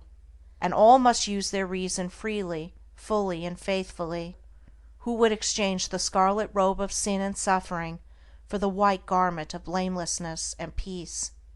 It is because we have proved and know these truths that we exhort men to tread the middle road, whose course bright beyond reason traces, and soft quiet smooths. For reason leads away from passion and selflessness into the quiet ways of sweet persuasion and gentle forgiveness, and he will never be led astray, nor will he follow blind guides, who faithfully adheres to the apostolic injunction, prove all things, and hold fast that which is good. They therefore who despise the light of reason despise the light of truth. Large numbers of people are possessed of the strange delusion that reason is somehow intimately connected with the denial of the existence of God. This is probably due to the fact that those who try to prove that there is no God usually profess to take their stand upon reason, while those who try to prove the reverse generally profess to take their stand on faith. Such argumentative combatants, however, are frequently governed more by prejudice than either faith or reason, their object being not to find truth, but to defend and confirm a preconceived opinion. Reason is concerned not with ephemeral opinions, but with the established truth of things, and he who is possessed of the faculty of reason in its purity and excellence can never be enslaved by prejudice, and will put from him all preconceived opinions as worthless. He will never attempt to prove nor disprove, but after balancing extremes and bringing together all apparent contradictions, he will carefully and dispassionately weigh and consider them, and so arrive at truth. Reason is, in reality, associated with all that is pure and gentle, moderate and just. It is said of a violent man that he is unreasonable, of a kind and considerate man that he is reasonable, and of an insane man that he has lost his reason. Thus it is seen that the word is used even to a great extent unconsciously, though none the less truly, in a very comprehensive sense, and though reason is not actually love and thoughtfulness and gentleness and sanity, it leads to and is intimately connected with these divine qualities, and cannot, except for purposes of analysis, be dissociated with them. Reason represents all that is high and noble in man. It distinguishes him from the brute which blindly follows its animal inclinations. And just in the degree that man disobeys the voice of reason and follows his inclinations does he become brutish. As Milton says: reason in man obscured, or not obeyed, immediately inordinate desires and upstart passions catch the government, from reason and to servitude reduce, man till then free. The following definition of reason, from Nuttall's Dictionary, will give you some idea of the comprehensiveness of the word. The cause, ground, principle, or motive of anything said or done, efficient cause, final cause, the faculty of intelligence in man, especially the faculty by which we arrive at necessary truth. It will thus be seen that reason is a term, the breadth of which is almost sufficient to embrace even truth itself, and Archbishop Trench tells us in his celebrated work on the study of words, that the terms reason and word are indeed so essentially one and the same that the Greek language has one word for them both, so that the Word of God is the reason of God, and one of the renderings of Lao Tzu's Tao is reason, so that in the Chinese translation of our New Testament, St. John's Gospel runs, "In the beginning was the Tao." To the undeveloped and uncharitable mind all words have narrow applications, but as a man enlarges his sympathies and broadens his intelligence, words become filled with rich meanings and assume comprehensive proportions.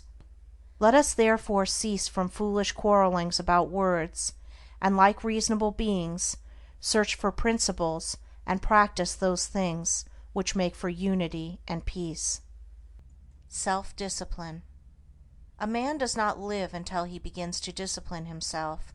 He merely exists. Like an animal, he gratifies his desires and pursues his inclinations just where they may lead him. He is happy as a beast is happy, because he is not conscious of what he is depriving himself.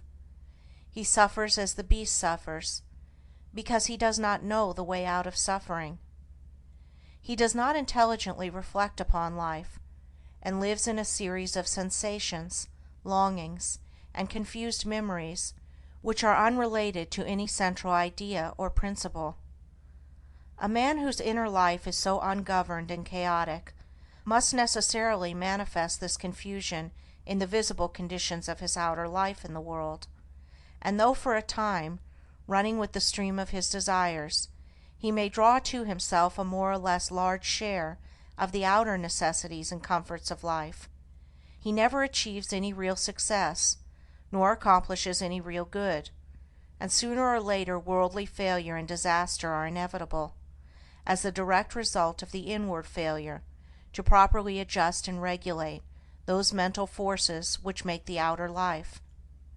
Before a man accomplishes anything of an enduring nature in the world, he must first of all acquire some measure of success in the management of his own mind. This is as mathematical a truism as that 2 and 2 are 4, for out of the heart are the issues of life. If a man cannot govern the forces within himself, he cannot hold a firm hand upon the outer activities which form his visible life. On the other hand, as a man succeeds in governing himself, he rises to higher and higher levels of power and usefulness and success in the world. The only difference between the life of the beast and that of the undisciplined man is that the man has a wider variety of desires and experiences a greater intensity of suffering. It may be said of such a man that he is dead, being truly dead, to self-control, chastity, fortitude, and all of the nobler qualities which constitute life. In the consciousness of such a man the crucified Christ lies entombed, awaiting that resurrection which shall revivify the mortal sufferer, and wake him up to a knowledge of the realities of his existence. With the practice of self-discipline a man begins to live, for he then commences to rise above the inward confusion and to adjust his conduct to a steadfast center within himself. He ceases to follow where inclination leads him, reins in the steed of his desires, and lives in accordance with the dictates of reason and wisdom. Hitherto his life has been without purpose or meaning, but now he begins to consciously mold his own destiny. He is clothed in his right mind. In the process of self-discipline there are 3 stages, namely: 1. Control. 2. purification. 3. Relinquishment. A man begins to discipline himself by controlling those passions which have hitherto controlled him. He resists temptation, and guards himself against all those tendencies to self-gratifications which are so easy and natural, and which have formerly dominated him. He brings his appetite into subjection, and begins to eat as a reasonable and responsible being, practicing moderation and thoughtfulness in the selection of his food, with the object of making his body a pure instrument through which he may live and act as becomes a man, and no longer degrading that body by pandering to gustatory pleasure. He puts a check upon his tongue, his temper, and, in fact, his every animal desire and tendency, and this he does by referring all acts to a fixed center within himself. It is a process of living from within outward, instead of, as formerly, from without inward. He conceives an ideal, and enshrining that ideal in the sacred recesses of his heart, he regulates his conduct in accordance with its exaction and demands. There is a philosophical hypothesis that at the heart of every atom and every aggregation of atoms in the universe there is a motionless center which is the sustaining source of all the universal activities. Be this as it may, there is certainly in the heart of every man and woman a selfless center, without which the outer man could not be, and the ignoring of which leads to suffering and confusion. The selfless center which takes the form, in the mind, of an ideal of unselfishness and spotless purity, the attainment of which is desirable, is man's eternal refuge from the storms of passion, and all the conflicting elements of his lower nature. It is the Rock of Ages, the Christ within, the divine and immortal in all men. As a man practices self-control, he approximates more and more to this inward reality, and is less and less swayed by passion and grief, pleasure and pain, and lives a steadfast and virtuous life, manifesting manly strength and fortitude. The restraining of the passions, however, is merely the initial stage in self-discipline, and is immediately followed by the process of purification. By this a man so purifies himself as to take passion out of the heart and mind altogether, not merely restraining it when it rises within him, but preventing it from rising altogether. By merely restraining his passions, a man can never arrive at peace, can never actualize his ideal. He must purify those passions. It is in the purification of his lower nature that a man becomes strong and godlike, standing firmly upon the ideal center within, and rendering all temptations powerless and ineffectual. This purification is effected by thoughtful care, earnest meditation, and holy aspiration, and as success is achieved, confusion of mind and life pass away, and calmness of mind and spiritualized conduct ensure. True strength and power and usefulness are born of self-purification, for the lower animal forces are not lost, but are transmuted into intellectual and spiritual energy. The pure life, pure in thought and deed, is a life of conservation of energy. The impure life, even though the impurity should not extend beyond thought, is a life of dissipation of energy. The pure man is more capable, and therefore more fit to succeed in his plans, and to accomplish his purposes, than the impure. Where the impure man fails, the pure man will step in and be victorious, because he directs his energies with a calmer mind, and a greater definiteness and strength of purpose. With the growth in purity, all the elements which constitute a strong and virtuous manhood are developed in an increasing degree of power, and as man brings his lower nature into subjection and makes his passions do his bidding, just so much will he mold the outer circumstances of his life and influence others for good. The third stage of self-discipline, that of relinquishment, is a process of letting the lower desires and all impure and unworthy thoughts drop out of the mind, and also refusing to give them any admittance, leaving them to perish. As a man grows purer, he perceives that all evil is powerless unless it receives his encouragement, and so he ignores it, and lets it pass out of his life. It is by pursuing this aspect of self-discipline that a man enters into and realizes the divine life, and manifests those qualities which are distinctly divine, such as wisdom, patience, non-resistance, compassion, and love. It is here also where a man becomes consciously immortal, rising above all the fluctuations and uncertainties of life, and living in an intelligent and unchangeable peace. By self-discipline a man attains to every degree of virtue and holiness, and finally becomes a purified son of God, realizing his oneness with the central heart of all things.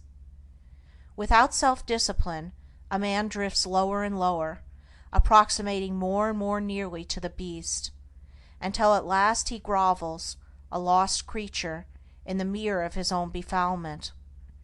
By self-discipline a man rises higher and higher, approximating more and more nearly to the divine, until at last he stands erect in his divine dignity, a saved soul, glorified by the radiance of his purity. Let a man discipline himself, and he will live. Let a man cease to discipline himself, and he will perish. As a tree grows in beauty, health, and fruitfulness by being carefully pruned and tended, so a man grows in grace and beauty of life by cutting away all the branches of evil from his mind, and as he tends and develops the good by constant and unfailing effort.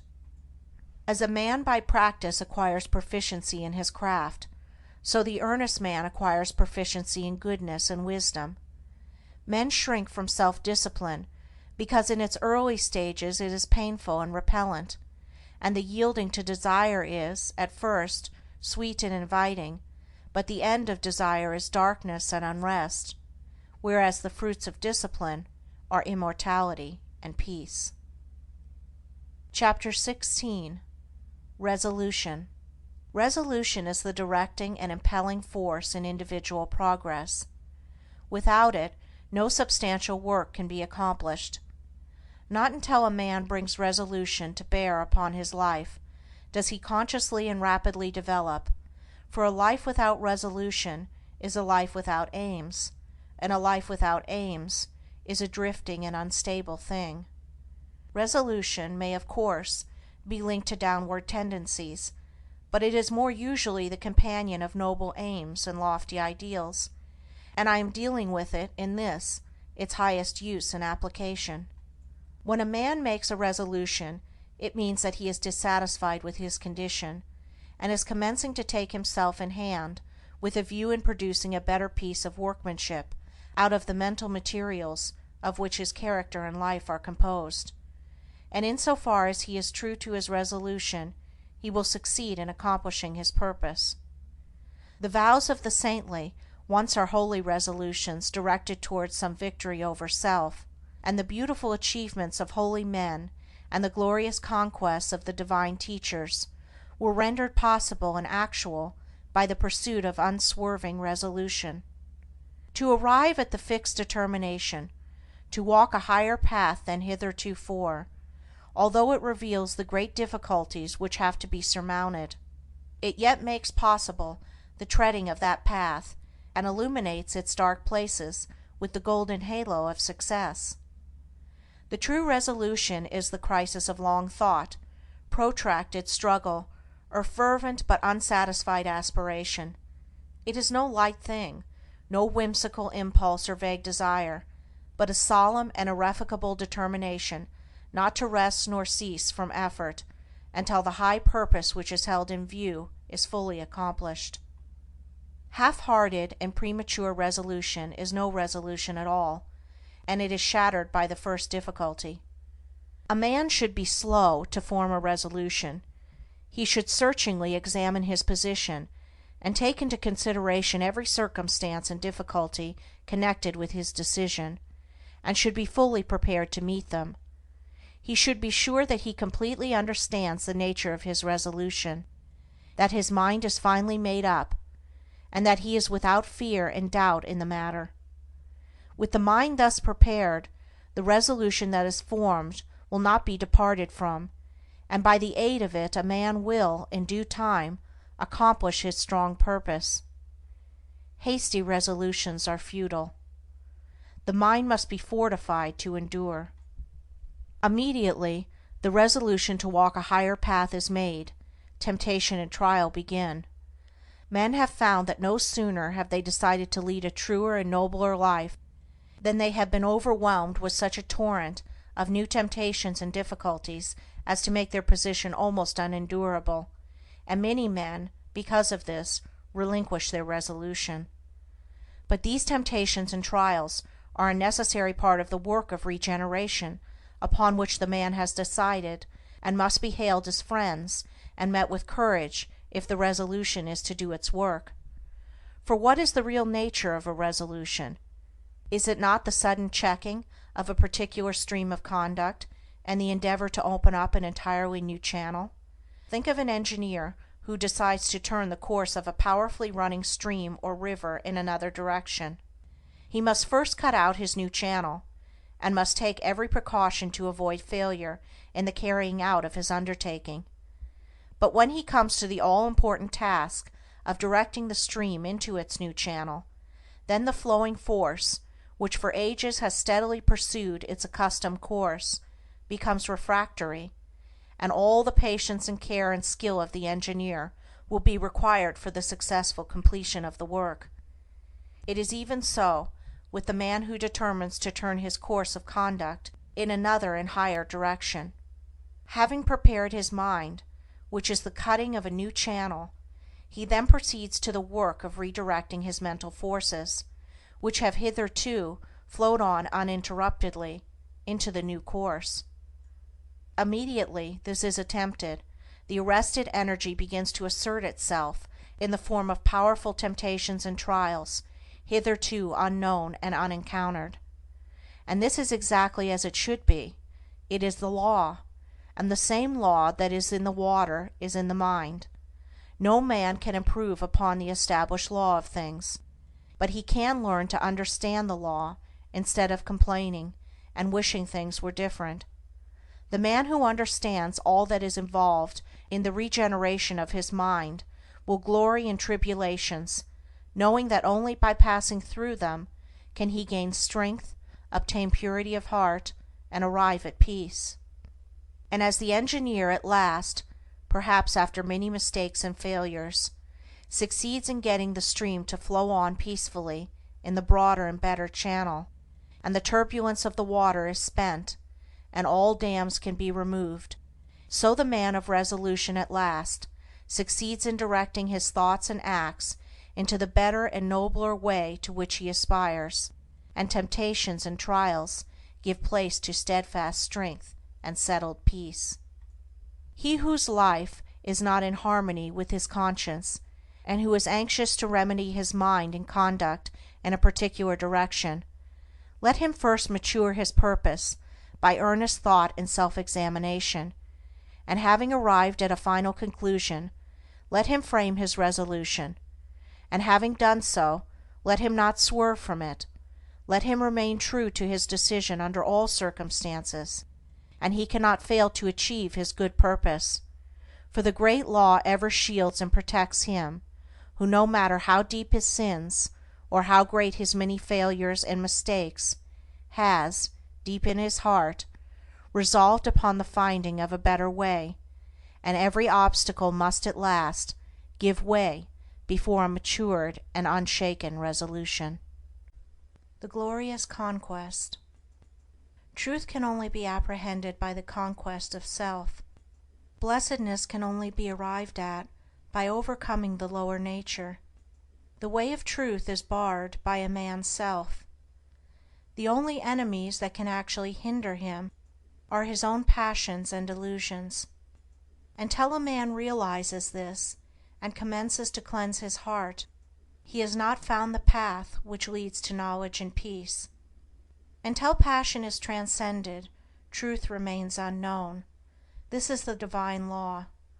A man cannot keep his passions and have truth as well.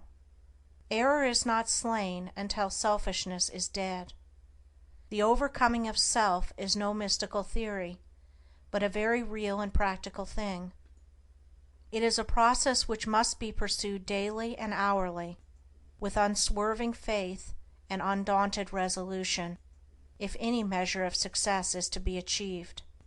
The process is one of orderly growth, having its sequential stages, like the growth of a tree, and as fruit can only be produced by carefully and patiently training the tree, even so the pure and satisfying fruits of holiness can only be obtained by faithfully and patiently training the mind in the growth of right thought and conduct. There are 5 steps in the overcoming of passion, which includes all bad habits and particular forms of wrongdoing, which I will call: 1. Repression. 2. Endurance. 3. Elimination. 4. Understanding. 5. Victory. When men fail to overcome their sins, it is because they begin to try at the wrong end. They want to have the stage of victory without passing through the previous 4 stages. They are in the position of a gardener who wants to produce good fruit without training and attending to his trees. Repression consists in checking and controlling the wrong act, such as an outburst of temper, a hasty or unkind word, a selfish indulgence, etc., and not allowing it to take actual form. This is equivalent to the gardener nipping off the useless buds and branches from his tree. It is a necessary process, but a painful one. The tree bleeds while undergoing the process, and the gardener knows that it must not be taxed too severely. The heart also bleeds when it refuses to return passion for passion, when it ceases to defend and justify itself. It is the process of mortifying the members, of which St. Paul speaks. But this repression is only the beginning of self-conquest. When it is made an end in itself, and there is no object of finally purifying the heart, that is a stage of hypocrisy, a hiding of one's true nature, and striving to appear better in the eyes of others than one really is. In that case it is an evil, but when adopted as the first stage toward complete purification, it is good.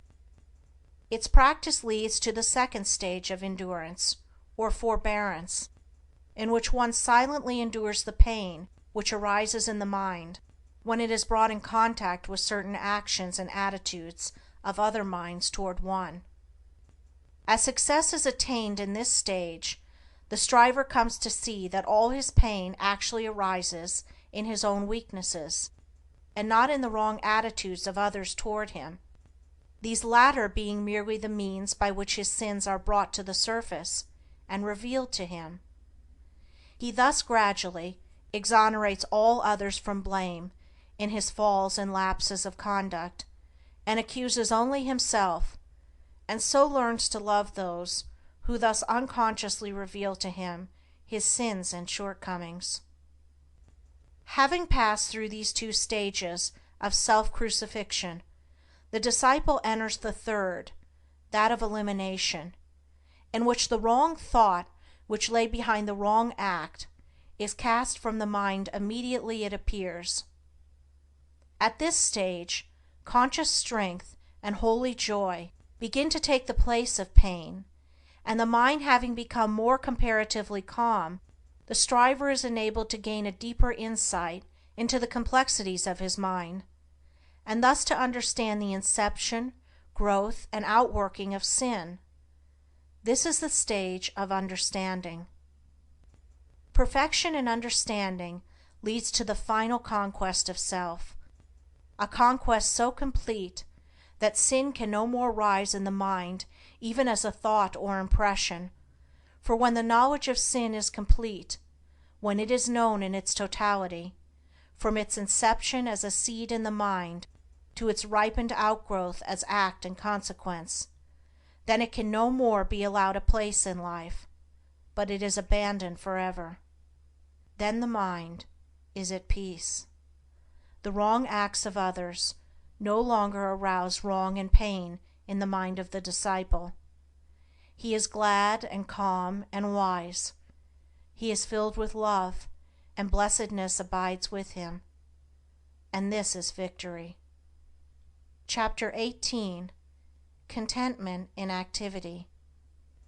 The confounding of a positive spiritual virtue or principle with a negative animal vice is common amongst writers even of what is called the advanced thought school, and much valuable energy is frequently expended in criticizing and condemning, where a little calm and reasoning would have revealed a greater light, and led to the exercise of a broader charity. The other day I came across a vicious attack upon the teaching of love, wherein the writer condemned such teaching as weakly, foolish, and hypocritical.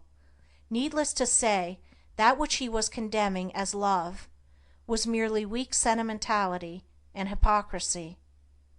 Another writer, in condemning meekness, does not know that what he calls meekness is only cowardice, while another who attacks chastity as a snare is really confusing painful and hypocritical restraint with the virtue of chastity. And just lately I received a long letter from a correspondent who took great pains to show me that contentment is a vice, and is the source of innumerable evils. That which my correspondent called contentment is, of course, animal indifference. The spirit of indifference is incompatible with progress, whereas the spirit of contentment may, and does, attend the highest form of activity, the truest advancement and development. Indolence is the twin sister of indifference, but cheerful and ready action is the friend of contentment. Contentment is a virtue which becomes lofty and spiritual in its later developments, as the mind is trained to perceive, and the heart to receive, the guidance in all things of a merciful law. To be contented does not mean to forego effort. It means to free effort from anxiety. It does not mean to be satisfied with sin and ignorance and folly, but to rest happily in duty done, work accomplished. A man may be said to be content to lead a groveling life, to remain in sin and in debt, but such a man's true state is one of indifference to his duty, his obligations, and the just claims of his fellow men. He cannot truly be said to possess the virtue of contentment. He does not experience the pure and abiding joy which is the accompaniment of active contentment. So far as his true nature is concerned, he is a sleeping soul, and sooner or later will be awakened by intense suffering, having passed through which he will find that true contentment is the outcome of honest effort and true living. There are 3 things with which a man should be content. 1. With whatever happens. 2. With his friendships and possessions. 3. With his pure thoughts. Contented with whatever happens, he will escape grief. With his friends and possessions, he will avoid anxiety and wretchedness. And with his pure thoughts, he will never go back to suffer and grovel in impurities. There are 3 things with which a man should not be content. 1. With his opinions. 2. With his character. 3. With his spiritual condition. Not content with his opinions, he will continually increase in intelligence. Not content with his character, he will ceaselessly grow in strength and virtue. And not content with his spiritual condition, he will, every day, enter into a larger wisdom and fuller blessedness. In a word, a man should be contented, but not indifferent to his development as a responsible and spiritual being. The truly contented man works energetically and faithfully, and accepts all results with an untroubled spirit, trusting at first that all is well, but afterwards, with the growth of enlightenment, knowing that results exactly correspond with efforts. Whatsoever material possessions come to him, come not by greed and anxiety and strife, but by right thought, wise action, and pure exertion. The Temple of Brotherhood. Universal brotherhood is the supreme ideal of humanity, and towards that ideal the world is slowly but surely moving. Today, as never before, numbers of earnest men and women are striving to make this ideal tangible and real. Fraternities are springing up on every hand, and press and pulpit, the world over, are preaching the brotherhood of man. The unselfish elements in all such efforts cannot fail to have their effect upon the race, and are with certainty urging it towards the goal of its noblest aspirations. But the ideal state has not yet manifested through any outward organization, and societies formed for the purpose of propagating brotherhood are continually being shattered to pieces by internal dissension. The brotherhood for which humanity sighs is withheld from actuality by humanity itself.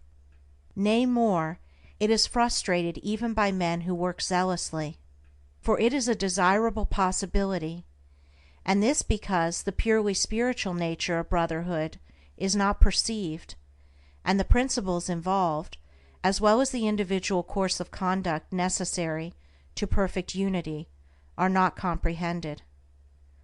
Brotherhood as a human organization cannot exist so long as any degree of self-seeking reigns in the hearts of men and women who band themselves together for any purpose, as such self-seeking must eventually rend the seamless coat of loving unity. But although organized brotherhood has so far largely failed, any man may realize brotherhood in its perfection, and know it in all its beauty and completion, if he will make himself of a wise, pure, and loving spirit, removing from his mind every element of strife, and learning to practice those divine qualities without which brotherhood is but a mere theory, opinion, or elusive dream. For brotherhood is at first spiritual, and its outer manifestation in the world must follow as a natural sequence.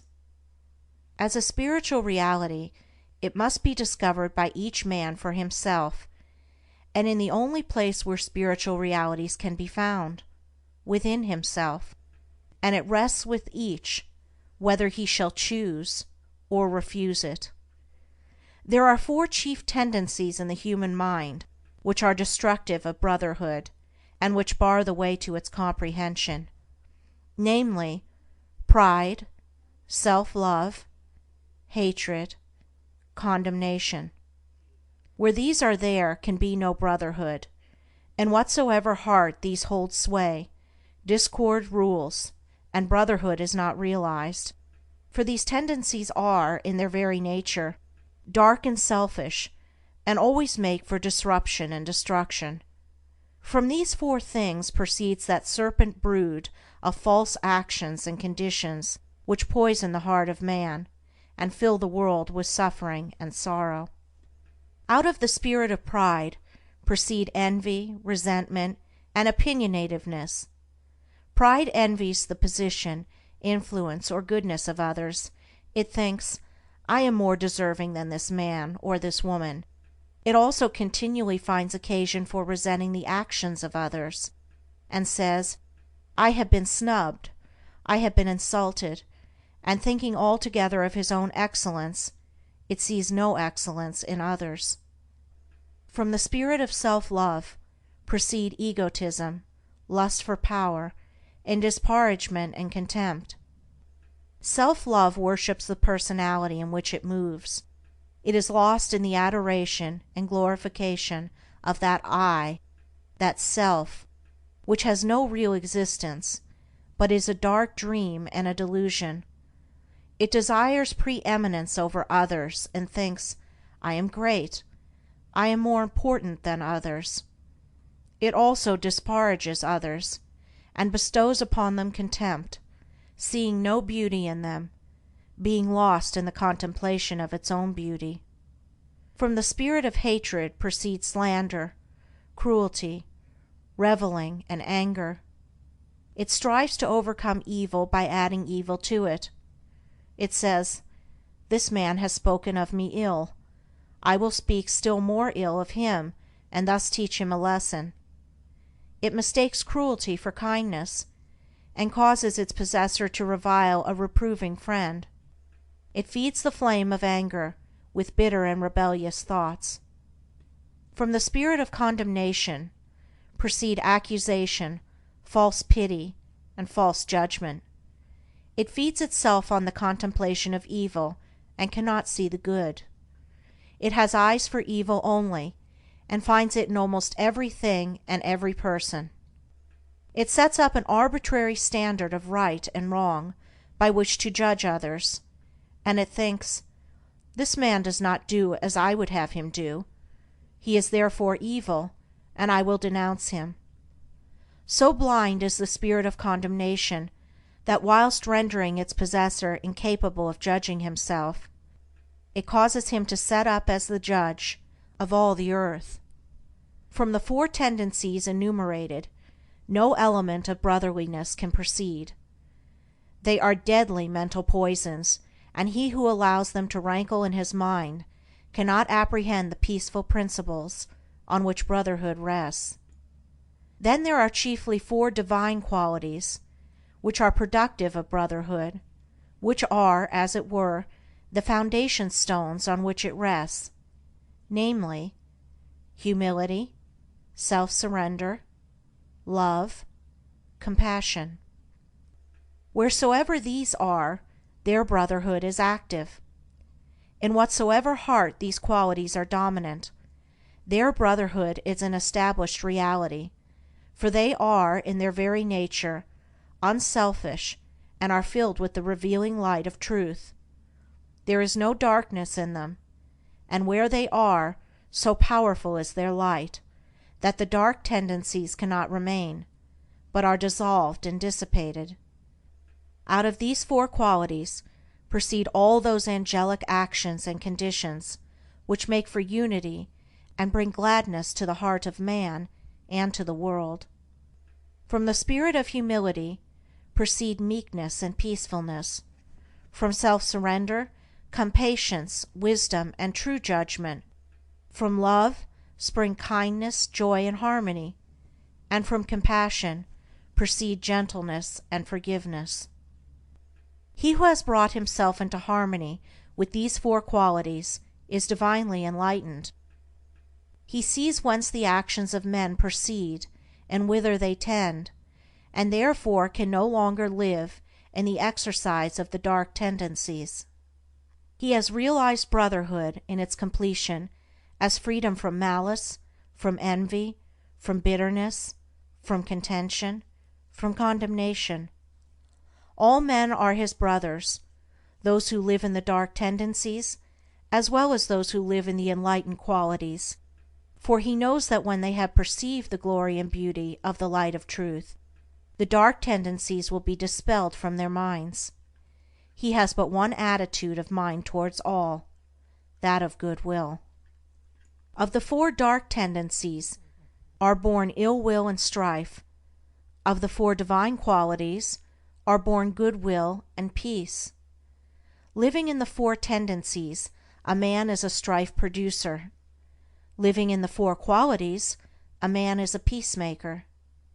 Involved in the darkness of the selfish tendencies, men believe that they can fight for peace, kill to make alive, slay injury by injuring, restore love by hatred, unity by contention, kindness by cruelty, and establish brotherhood by erecting their own opinions, which they themselves will, in the course of time, abandon as worthless, as objects of universal adoration.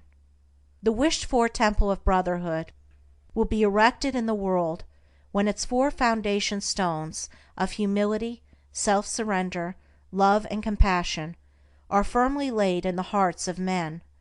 For brotherhood consists, first of all, in the abandonment of self by the individual, and its after effects is unity between man and man. Theories and schemes for propagating brotherhood are many, but brotherhood itself is one and unchangeable, and consists in the complete cessation from ego and strife, and in practicing goodwill and peace, for brotherhood is a practice and not a theory. Self-surrender and goodwill are its guardian angels, and peace is its habitation. Where two are determined to maintain an opposing opinion, the clinging to self and ill will are there, and brotherhood is absent. Where two are prepared to sympathize with each other, to see no evil in each other, to serve and not to attack each other, the love of truth and goodwill are there, and brotherhood is present. All strifes, divisions, and wars inhere in the proud, unyielding self. All peace, unity, and concord inhere in the principles which the yielding up of self reveals. Brotherhood is only practiced and known by him whose heart is at peace with all the world. Chapter 20. Pleasant Pastures of Peace. He who aspires to the bettering of himself and humanity should ceaselessly strive to arrive at the exercise of that blessed attitude of mind by which he is enabled to put himself mentally and sympathetically in the place of others, and so, instead of harshly and falsely judging them, and thereby making himself unhappy, without adding to the happiness of those others, he will enter into their experience, will understand their particular frame of mind, and will feel for them and sympathize with them. One of the great obstacles to the attainment of such an attitude of mind is prejudice, and until this is removed it is impossible to act toward others as we would wish others to act toward us. Prejudice is destructive of kindness, sympathy, love, and true judgment, and the strength of a man's prejudice will be the measure of his harshness and unkindness toward others, for prejudice and cruelty are inseparable. There is no rationality in prejudice, and immediately it is aroused in a man he ceases to act as a reasonable being, and gives way to rashness, anger, and injurious excitement. He does not consider his words, nor regard the feelings and liberties of those against whom his prejudices are directed. He has, for the time being, forfeited his manhood, and has descended to the level of an irrational creature. While a man is determined to cling to his preconceived opinions, mistaking them for truth, and refuses to consider dispassionately the position of others, he cannot escape hatred, nor arrive at blessedness. The man who strives after gentleness, who aspires to act unselfishly toward others, will put away all his passionate prejudice and petty opinions, and will gradually acquire the power of thinking and feeling for others, of understanding their particular state of ignorance or knowledge, and thereby entering fully into their hearts and lives, sympathizing with them, and seeing them as they really are. Such a man will not oppose himself to the prejudices of others by introducing his own, but will seek to allay prejudice by introducing sympathy and love, striving to bring out all that is good in men, encouraging the good by appealing to it, and discouraging the evil by ignoring it.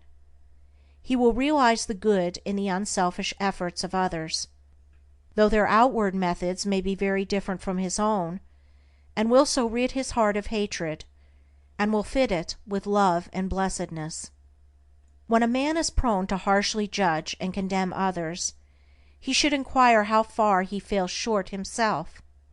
He should also reconsider those periods of suffering when he himself was misjudged and misunderstood, and gathering wisdom and love from his own bitter experience, should studiously and self-sacrificingly refrain from piercing with anguish hearts that are as yet too weak to ignore, too immature and uninstructed to understand.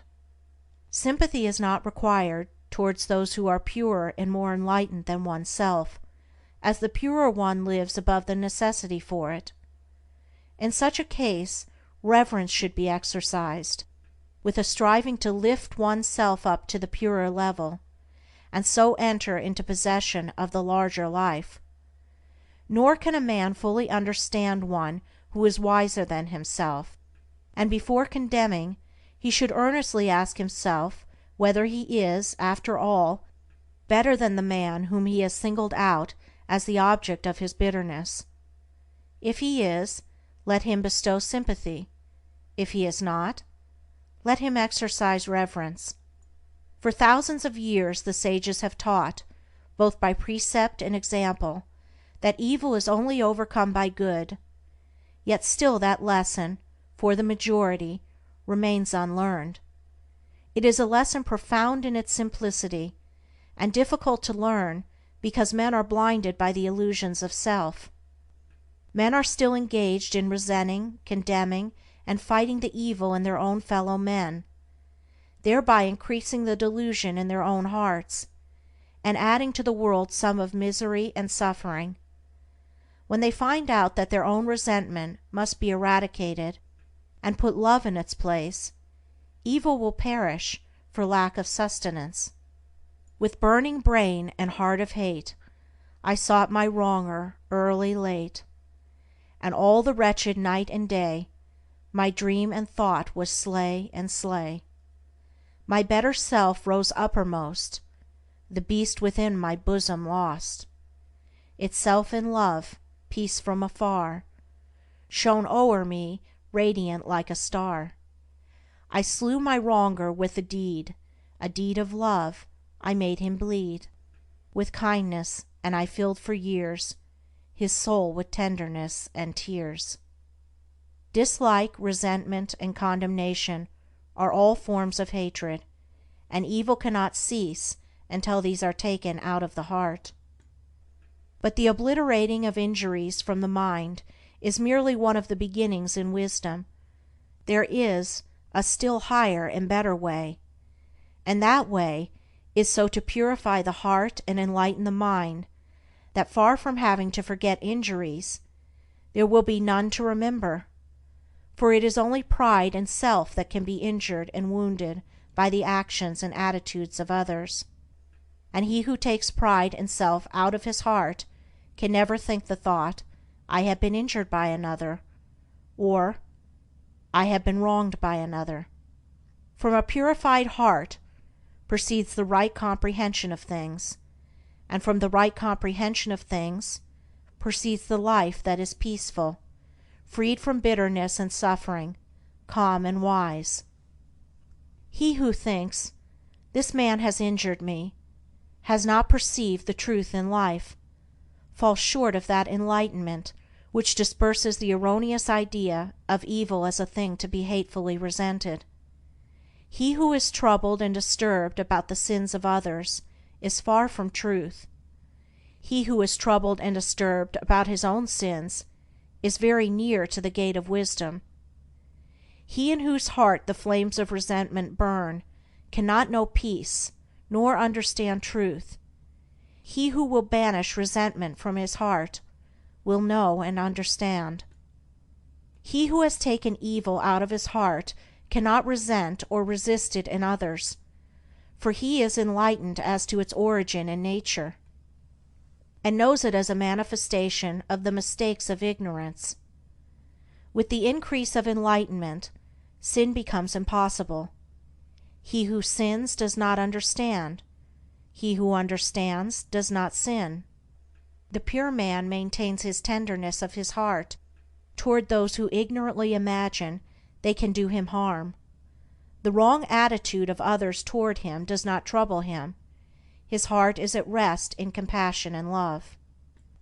Blessed is he who has no wrongs to remember, no injuries to forget, in whose pure heart no hateful thought about another can take root and flourish.